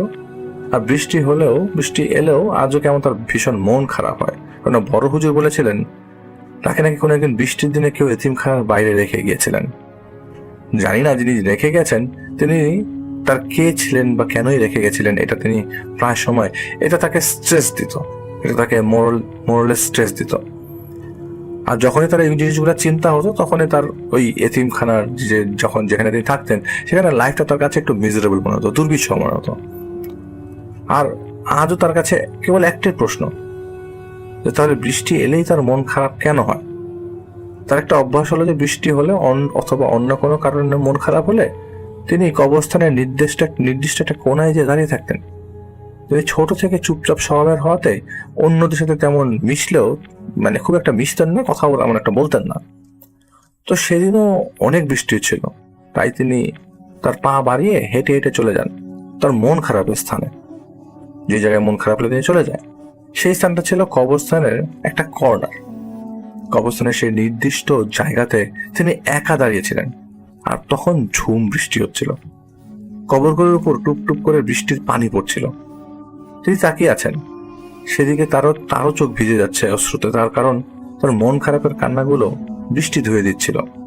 আসলে এতিম তো, তাই ভয় ডর একটু কমই মনের মধ্যে। মৃত্যুর চেয়ে আপন তখন আর কেউ নাই, সেটা এতিমরা ভালোভাবে জানে। অনেকক্ষণ দাঁড়িয়েছিলেন তিনি, তো ভিজে একাকার। বৃষ্টির পানিতে হঠাৎ সুন্দর একটা ঘ্রাণ তার নাকে ভেসে আসে। এই ঘ্রাণটা ভেসে আসে তার মনটা হালকা লাগতে শুরু করে। বেশ কিছুক্ষণ তিনি ঘ্রাণটা নিতে থাকেন। ইচ্ছা করছিল দাঁড়িয়ে থাকবেন, কিন্তু আর কিছুক্ষণ পরেই মাগরিবের আজান হবে। এরকম হলে তাকে যেতে হবে। তো ভেজা কাপড় ছেড়ে নামাজের জন্য তিনি প্রস্তুতি নিয়ে ফেলেন। নিজেকে কিছুটা সামলে নেন, নিয়ে চোখ মুছে পা বাড়িয়েছেন এতিমখানার দিকে। ঠিক তখনই একটা কদম ফেলতেই তার কাঁধে কারো স্পর্শ তিনি টের পান। তিনি ঘুরে তাকাতেই দেখতে পারেন একজন দাঁড়িয়ে আছেন, তার কাঁধে হাত রেখে সুন্দর একটা মায়াবী মুখ দিয়ে দাঁড়িয়ে আছেন। কি সুন্দর দাড়ি ওনার, চোখে লোকটা সুরমা লাগানো, একটা মায়াবী হাসি দিয়ে তিনি তার দিকে তাকিয়ে আছেন। তার শরীর থেকে আতরের একটা সুন্দর সুগন্ধ বেরোচ্ছিল। তিনি বললেন, আল্লাহ উত্তম ফয়সালকারী। তিনি জিন্দেগি দিয়েছেন, তিনি কখনো একাকী করবেন, আবার কখনো সঙ্গী দান করবেন। এতে হতাশ হবার কিছু নাই। তোমার রব সবসময় তোমার সাথে আছে। সালাতের সময় হয়ে গেছে, চলো নামাজ যেতে হবে। তো তিনি 7-5 কিছুই ভাবতে পারছিলেন না, ভাবার মতো সেই ধরনের অবকাশও ছিল না। তিনি শুধু জিজ্ঞেস করলেন, আপনি নামাজে যাবেন না? তিনি বলেন, হ্যাঁ অবশ্যই। তুমি যাও, এখনই তৈরি হয়ে নাও, পরে দেখা হবে, খোদা হাফেজ বলে কবরস্থানের ভেতর দিকে হাঁটতে শুরু করলেন। তো তিনি পা বাড়ালেন এতিমখানার দিকে। কয়েকটা স্টেপ দিয়ে আসার পর তার মনে হলো, আরে উনি কবরস্থানের ভেতরে কোথায় গেলেন, কেন গেলেন? আর এই সময় তো এখানে বাহিরের কেউ আসার কথা না, আর তিনি মোটামুটি সবাইকে সেই জায়গায় চেনেন। তো কয়েক সেকেন্ড পর এসব ভেবে যখন তাকে কিছু জিজ্ঞাসা করতে যাবে, পেছন ফিরে তাকিয়ে দেখেন যে কেউ নাই। এই জিনিসগুলো তিনি তার কবরস্থানের দিকে ফিরে চিন্তা করছিলেন। তো ওই মুহূর্তে তিনি পেছনে ফিরে দেখেন যে কেউ নাই। আর সেখানে এত দ্রুত সেখান থেকে কেউ দৌড়ে গেলেও তাকে দেখতে পারার কথা। সামনে শুধু কবর আর কবর, কোনো মানুষের চিহ্ন দেখা গেল না। তো তিনি মনে মনে চিন্তা করতে করতে এতিমখানার ভেতরে চলে আসে এবং ফ্রেশ হয়ে নামাজে চলে যায়। এবং নামাজের সময় প্রতিটা কাতারে তাকে খুঁজতে থাকে, মনে মনে খুঁজতে থাকে, কিন্তু না, কোথাও তিনি ছিলেন না। মাগরিবের সালাত শেষ করে তিনি এতিমখানার ভেতরে আসেন। তাদের নিয়ম হলো মাগরিবের সালাত শেষ করে তাদের পড়া থেকে যতটুকু পারে পড়া থাকে এবং রাত 9টা পর্যন্ত পড়তে হয়। তারপর এশার সালাত আদায় করে খাবার খেয়ে ঘুমাইতে হয়। তো যথারীতি সেদিন তখন পড়া শেষ করে নামাজ আদায় করে তিনি ঘুমিয়ে পড়েন। তো তারা ফ্লোরেই ঘুমাতেন। 2টা কাঁথার একটা বালিশ ছিল বিছানা হিসেবে তার জন্য। লম্বা করে সিরিয়াল ধরে ঘুমাতেন তারা। অনেকটা নামাজের সময় যেমন কাতার সাজিয়ে নামাজ পড়া হয়, ঠিক এরকম। তিনি ঘুমাতেন একদম শেষের দিকে দেয়াল ঘেঁষে। তিনি ঘুমাচ্ছেন, হঠাৎ তার ঘুম ভাঙে কারো একজনের স্পর্শে। তিনি চোখ মেলে দেখেন যার সাথে কবরস্থানে দেখা হয়েছিল সেই লোক তার সামনে। তিনি বসে আছেন তার মাথার কাছে এবং পরম যত্নে তার মাথায় হাত বুলিয়ে দিচ্ছিলেন। ওই মুহূর্তে এই সময় কাউকে ভয় লাগার কথা, কারণ কেউ তো আসবে, এই ধরনের চিন্তা তো করাই যায়নি। তিনি এখানকার কেউ না, কিন্তু ভেতরে কিভাবে আসলেন? তার ভয় লাগছিল না, বরং শান্তি লাগছিল। তো সেই লোক তাকে জাগালেন, জাগিয়ে তাকে মসজিদে নিয়ে গেলেন। তারা দুজন তাহাজ্জুদের নামাজ শেষ করে। তো তিনি শুধু তাকেই দেখছিলেন। তার একটা ব্যাপার মনে হচ্ছিল যে মসজিদে তিনি বাদে আরো কিছু লোক আছে, কিন্তু তারা অস্পষ্ট, তাদের দেখা যাচ্ছে না। নামাজ শেষে তিনি পুকুর পাড়ে নিয়ে যান তাকে, এবং তার সাথে তার বেশ কিছু কথা হয়। তো তিনি জানতে পারেন ওনার নাম ফরমান, তিনি একজন জিন। তাছাড়া এখানে তার আরো 2জন ছাত্র জিন আছে যারা পাশের মাদ্রাসায় বর্তমানে শিক্ষা গ্রহণ করছে। তো তিনি খুব অবাক হয়ে কথাগুলো শুনতে থাকেন। উনি নাকি ছোটবেলা থেকেই তার উপর নজর রাখছিল, এবং যখন তিনি কবরস্থানে গিয়ে কান্না করতেন তিনি দূর থেকে তাকে নজর করে রাখতেন। তার আচার আচরণ তিনি পছন্দ করতেন। তিনি তাকে বললেন তিনি চাইলে নাকি ওস্তাদ বা শিক্ষক বলে ডাকতে পারে তাকে। তিনি তাকে খুবই পছন্দ করেন। তো তিনি ওস্তাদ বলে ডাকতে শুরু করে, আর তিনি তাকে 2জন ছাত্র জিনের সাথেও পরিচয় করিয়ে দেয়। তো এইভাবে প্রায়ই তারা তার কাছে আসতে থাকে এবং বিভিন্ন বিষয় তাকে শেখান। বলেন মানব কল্যাণে জীবন ব্যয় করে আল্লাহর সন্তুষ্টি লাভ করতে পারবে। তো জিনিসগুলো তাকে বুঝাতে চায়। এইভাবেই তারা আসতো, তার সাথে দেখা করতো, কিছু জিনিস শিখাতো, আবার চলে যেত। এইভাবেই দিন কাটছিল। তো তিনি একসময় সাবালক হবার পর তিনি তাকে 2টা পাথর দেন। সেই 2টা পাথর কিছু নির্দিষ্ট আমলের মাধ্যমে এবং বেশ কিছু তদবির করা আয়ত্ত করেন। মানুষের টুকটাক সমস্যার সমাধানের চেষ্টা করতে শুরু করেন এবং ওস্তাদও তাকে সরাসরি সাহায্য করেন। তো সেটা কেবলই ঝাড়ফুঁকের মধ্যে সীমাবদ্ধ ছিল। তো 2016 সাল, শীতকাল ছিল সে সময়। তিনি ফজরের নামাজ শেষ করে কিছু দোয়া দুরূদ পড়ছিলেন। তখন তার কাছে দুজন লোক আসে তাদের একটা সমস্যা নিয়ে। কি সমস্যা জানতে চাইলে তাদের মধ্যে একজন জানায় তার নাম আবুল কালাম, যিনি তার সাথে তারই ছোট ভাই রমজান। তাদের বাবা বিগত 4 বছর বিছানায় শয্যাশায়ী। তো তাদের বাবা হঠাৎ করেই মারা যান, কিন্তু তার মৃত্যুটা স্বাভাবিক ছিল না। আবুল কালামের বাবা যেদিন মারা যান তার আগের দিন রাত 12টায় কি 1টা হবে, তখন কোনো কারণ ছাড়াই তিনি রক্ত বমি করেন এবং রক্তের সাথে কিছু দলা পাকানো চুলও নাকি বের হয় এবং শরীরের বিভিন্ন জায়গায় নখ দিয়ে আঁচড়ানোর গভীর দাগ পাওয়া যায়, যা গতকাল অবধি নাকি ছিল না। তখন আবুল কালাম ভাবে সকাল হলে তাকে ডাক্তারের কাছে নিয়ে যাবে, কিন্তু সেদিন ভোরবেলা যখন সবাই মোটামুটি ঘুমে তখন হঠাৎ হাড় ভাঙার শব্দ পেয়ে বসে। তো আবুল কালাম লাফিয়ে ওঠে। তো আবুল কালাম তার বাবার মাথার কাছে রাখা চেয়ারে বসেছিল, তাই তারই ঘুম ভাঙে। তিনি দেখতে পান তার বাবা উপুর হয়ে বিছানার উপর ঘাড় ভাঙা অবস্থায় মৃত হয়ে পড়ে আছে। তিনি তার ছোট ভাই রমজান সহ সবাইকে ডাকেন। সবাই উঠে তার বাবাকে সোজা করে যখন বিছানায় শুয়ে দেন তখন দেখেন তার বাবার একটা হাত উল্টো করে ভাঙা, কিন্তু তার বাবা যেহেতু একদমই শয্যাশায়ী ছিলেন তার এভাবে উপুর হয়ে যাবার কোনো সুযোগই নেই। অতঃপর সবাই কান্নাকাটি শুরু করে দেয়। বেলা বাড়লে সব আত্মীয় স্বজনরা আসে, সবকিছু শেষ করে গোসল করানো শেষ করে ইসলামিক উপায়ে সব ধরনের রিচুয়াল শেষ করে বিকালের মধ্যে তার লাশ দাফন সম্পন্ন করা হয়। একে একে সব আত্মীয় স্বজন চলে যেতে শুরু করে। ওই মুহূর্তে বাড়িতে ছিল আবুল কালাম সাহেব, তার স্ত্রী, তার 2টা ছেলে মেয়ে, তার ছোট ভাই রমজানের স্ত্রী এবং রমজানের একটা ছেলে, আর ছিলেন তার বোন এবং বোন জামাই।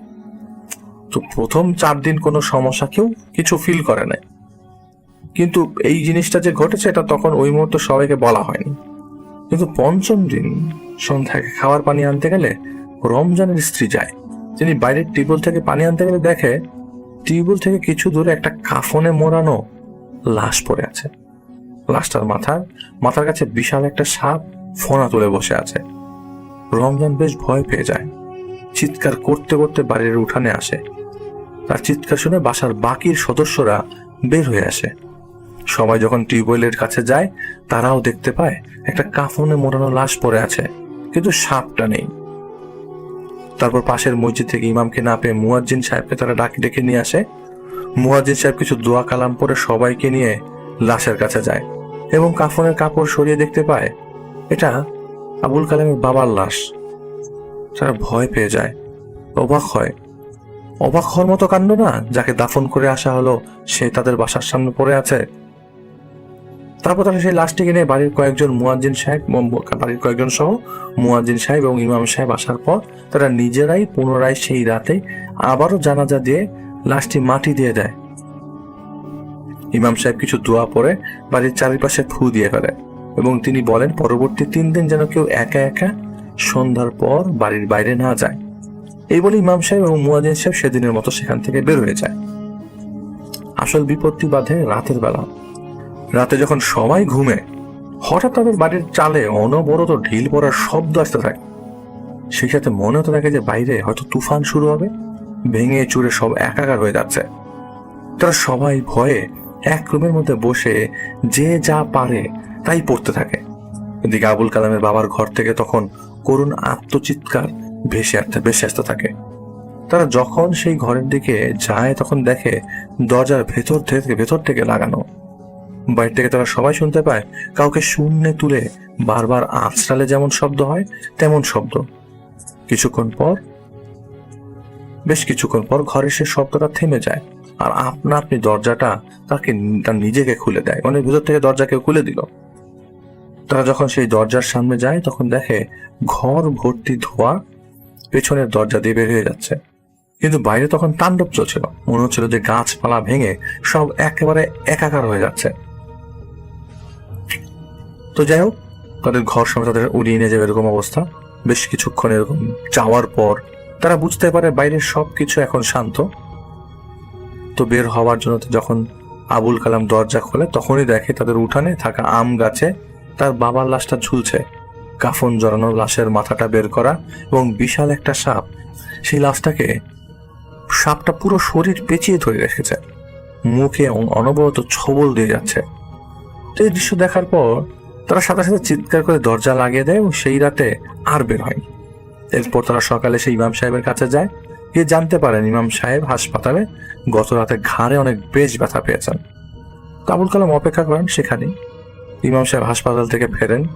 আবুল কালাম ওনাকে রাতের কথা সব বলেন এবং তাদের সাহায্য করতে পারেন, কিন্তু ইমাম সাহেব জানায় তিনি আর কোনো ধরনের সাহায্য করতে পারবেন না, কারণ গত রাতে তিনি যখন ঘুমিয়েছিলেন তখন কেউ তাকে ডেকে তোলে।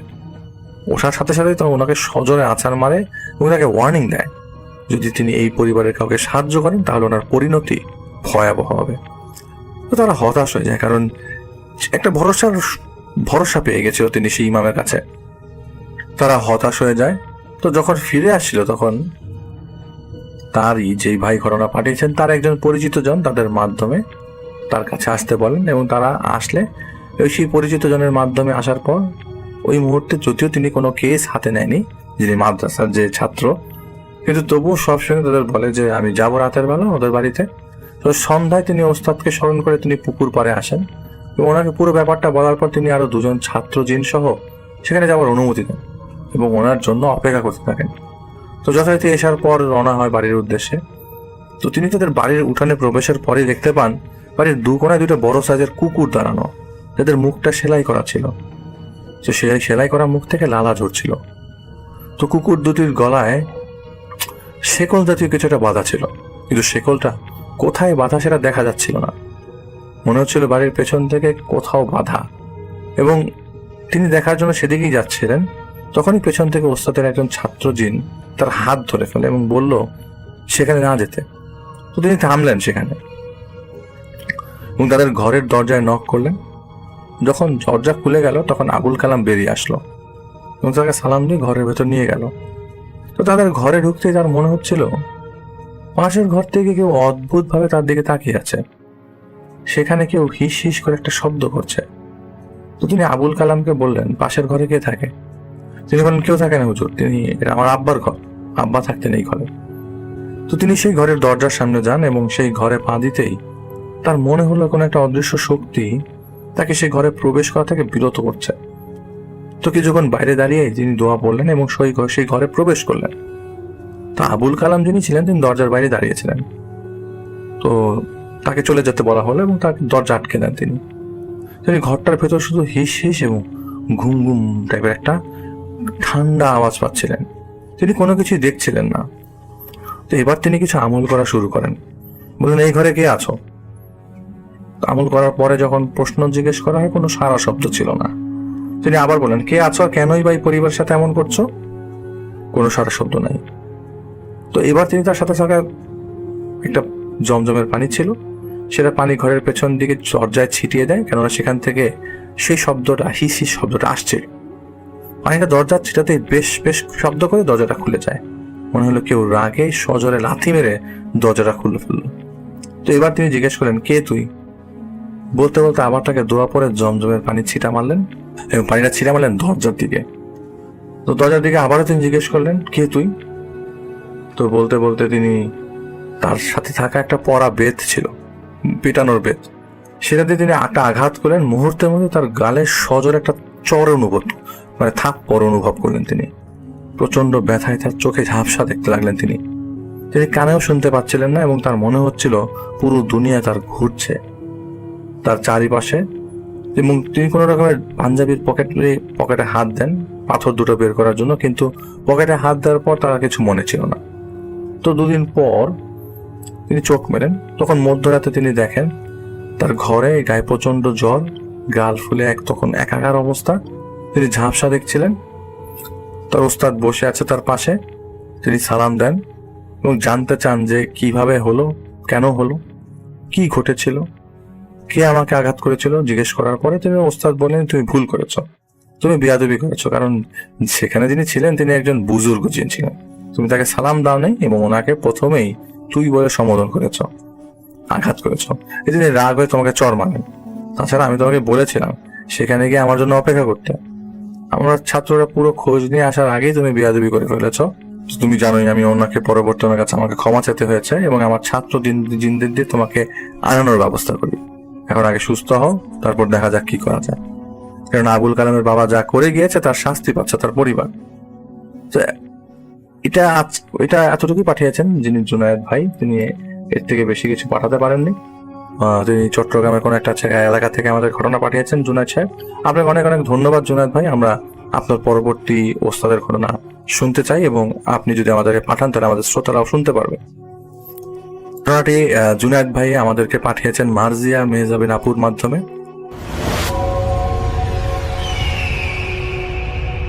হ্যালো লিসেনার্স, আশা করি ঘটনাগুলো আপনাদের ভালো লেগেছে। আমি চেষ্টা করেছি বাছাই করে ঘটনাগুলো আপনাদের মাঝে শেয়ার করার। আমি প্রতিদিনই ঘটনাগুলো বাছাই করে আপনাদের মাঝে একটি করে এপিসোড শেয়ার করার চেষ্টা করি। যদি আমার ঘটনাগুলো একটু ভালো লাগে তাহলে অবশ্যই এই চ্যানেলটি সাবস্ক্রাইব করবেন।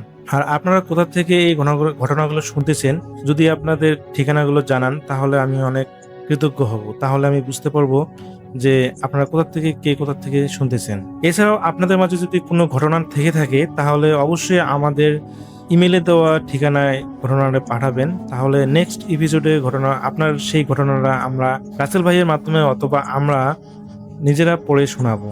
তো ভালো থাকবেন, সুস্থ থাকবেন এই প্রত্যাশায় আজকের মতো বিদায় নিচ্ছি। আল্লাহ হাফেজ।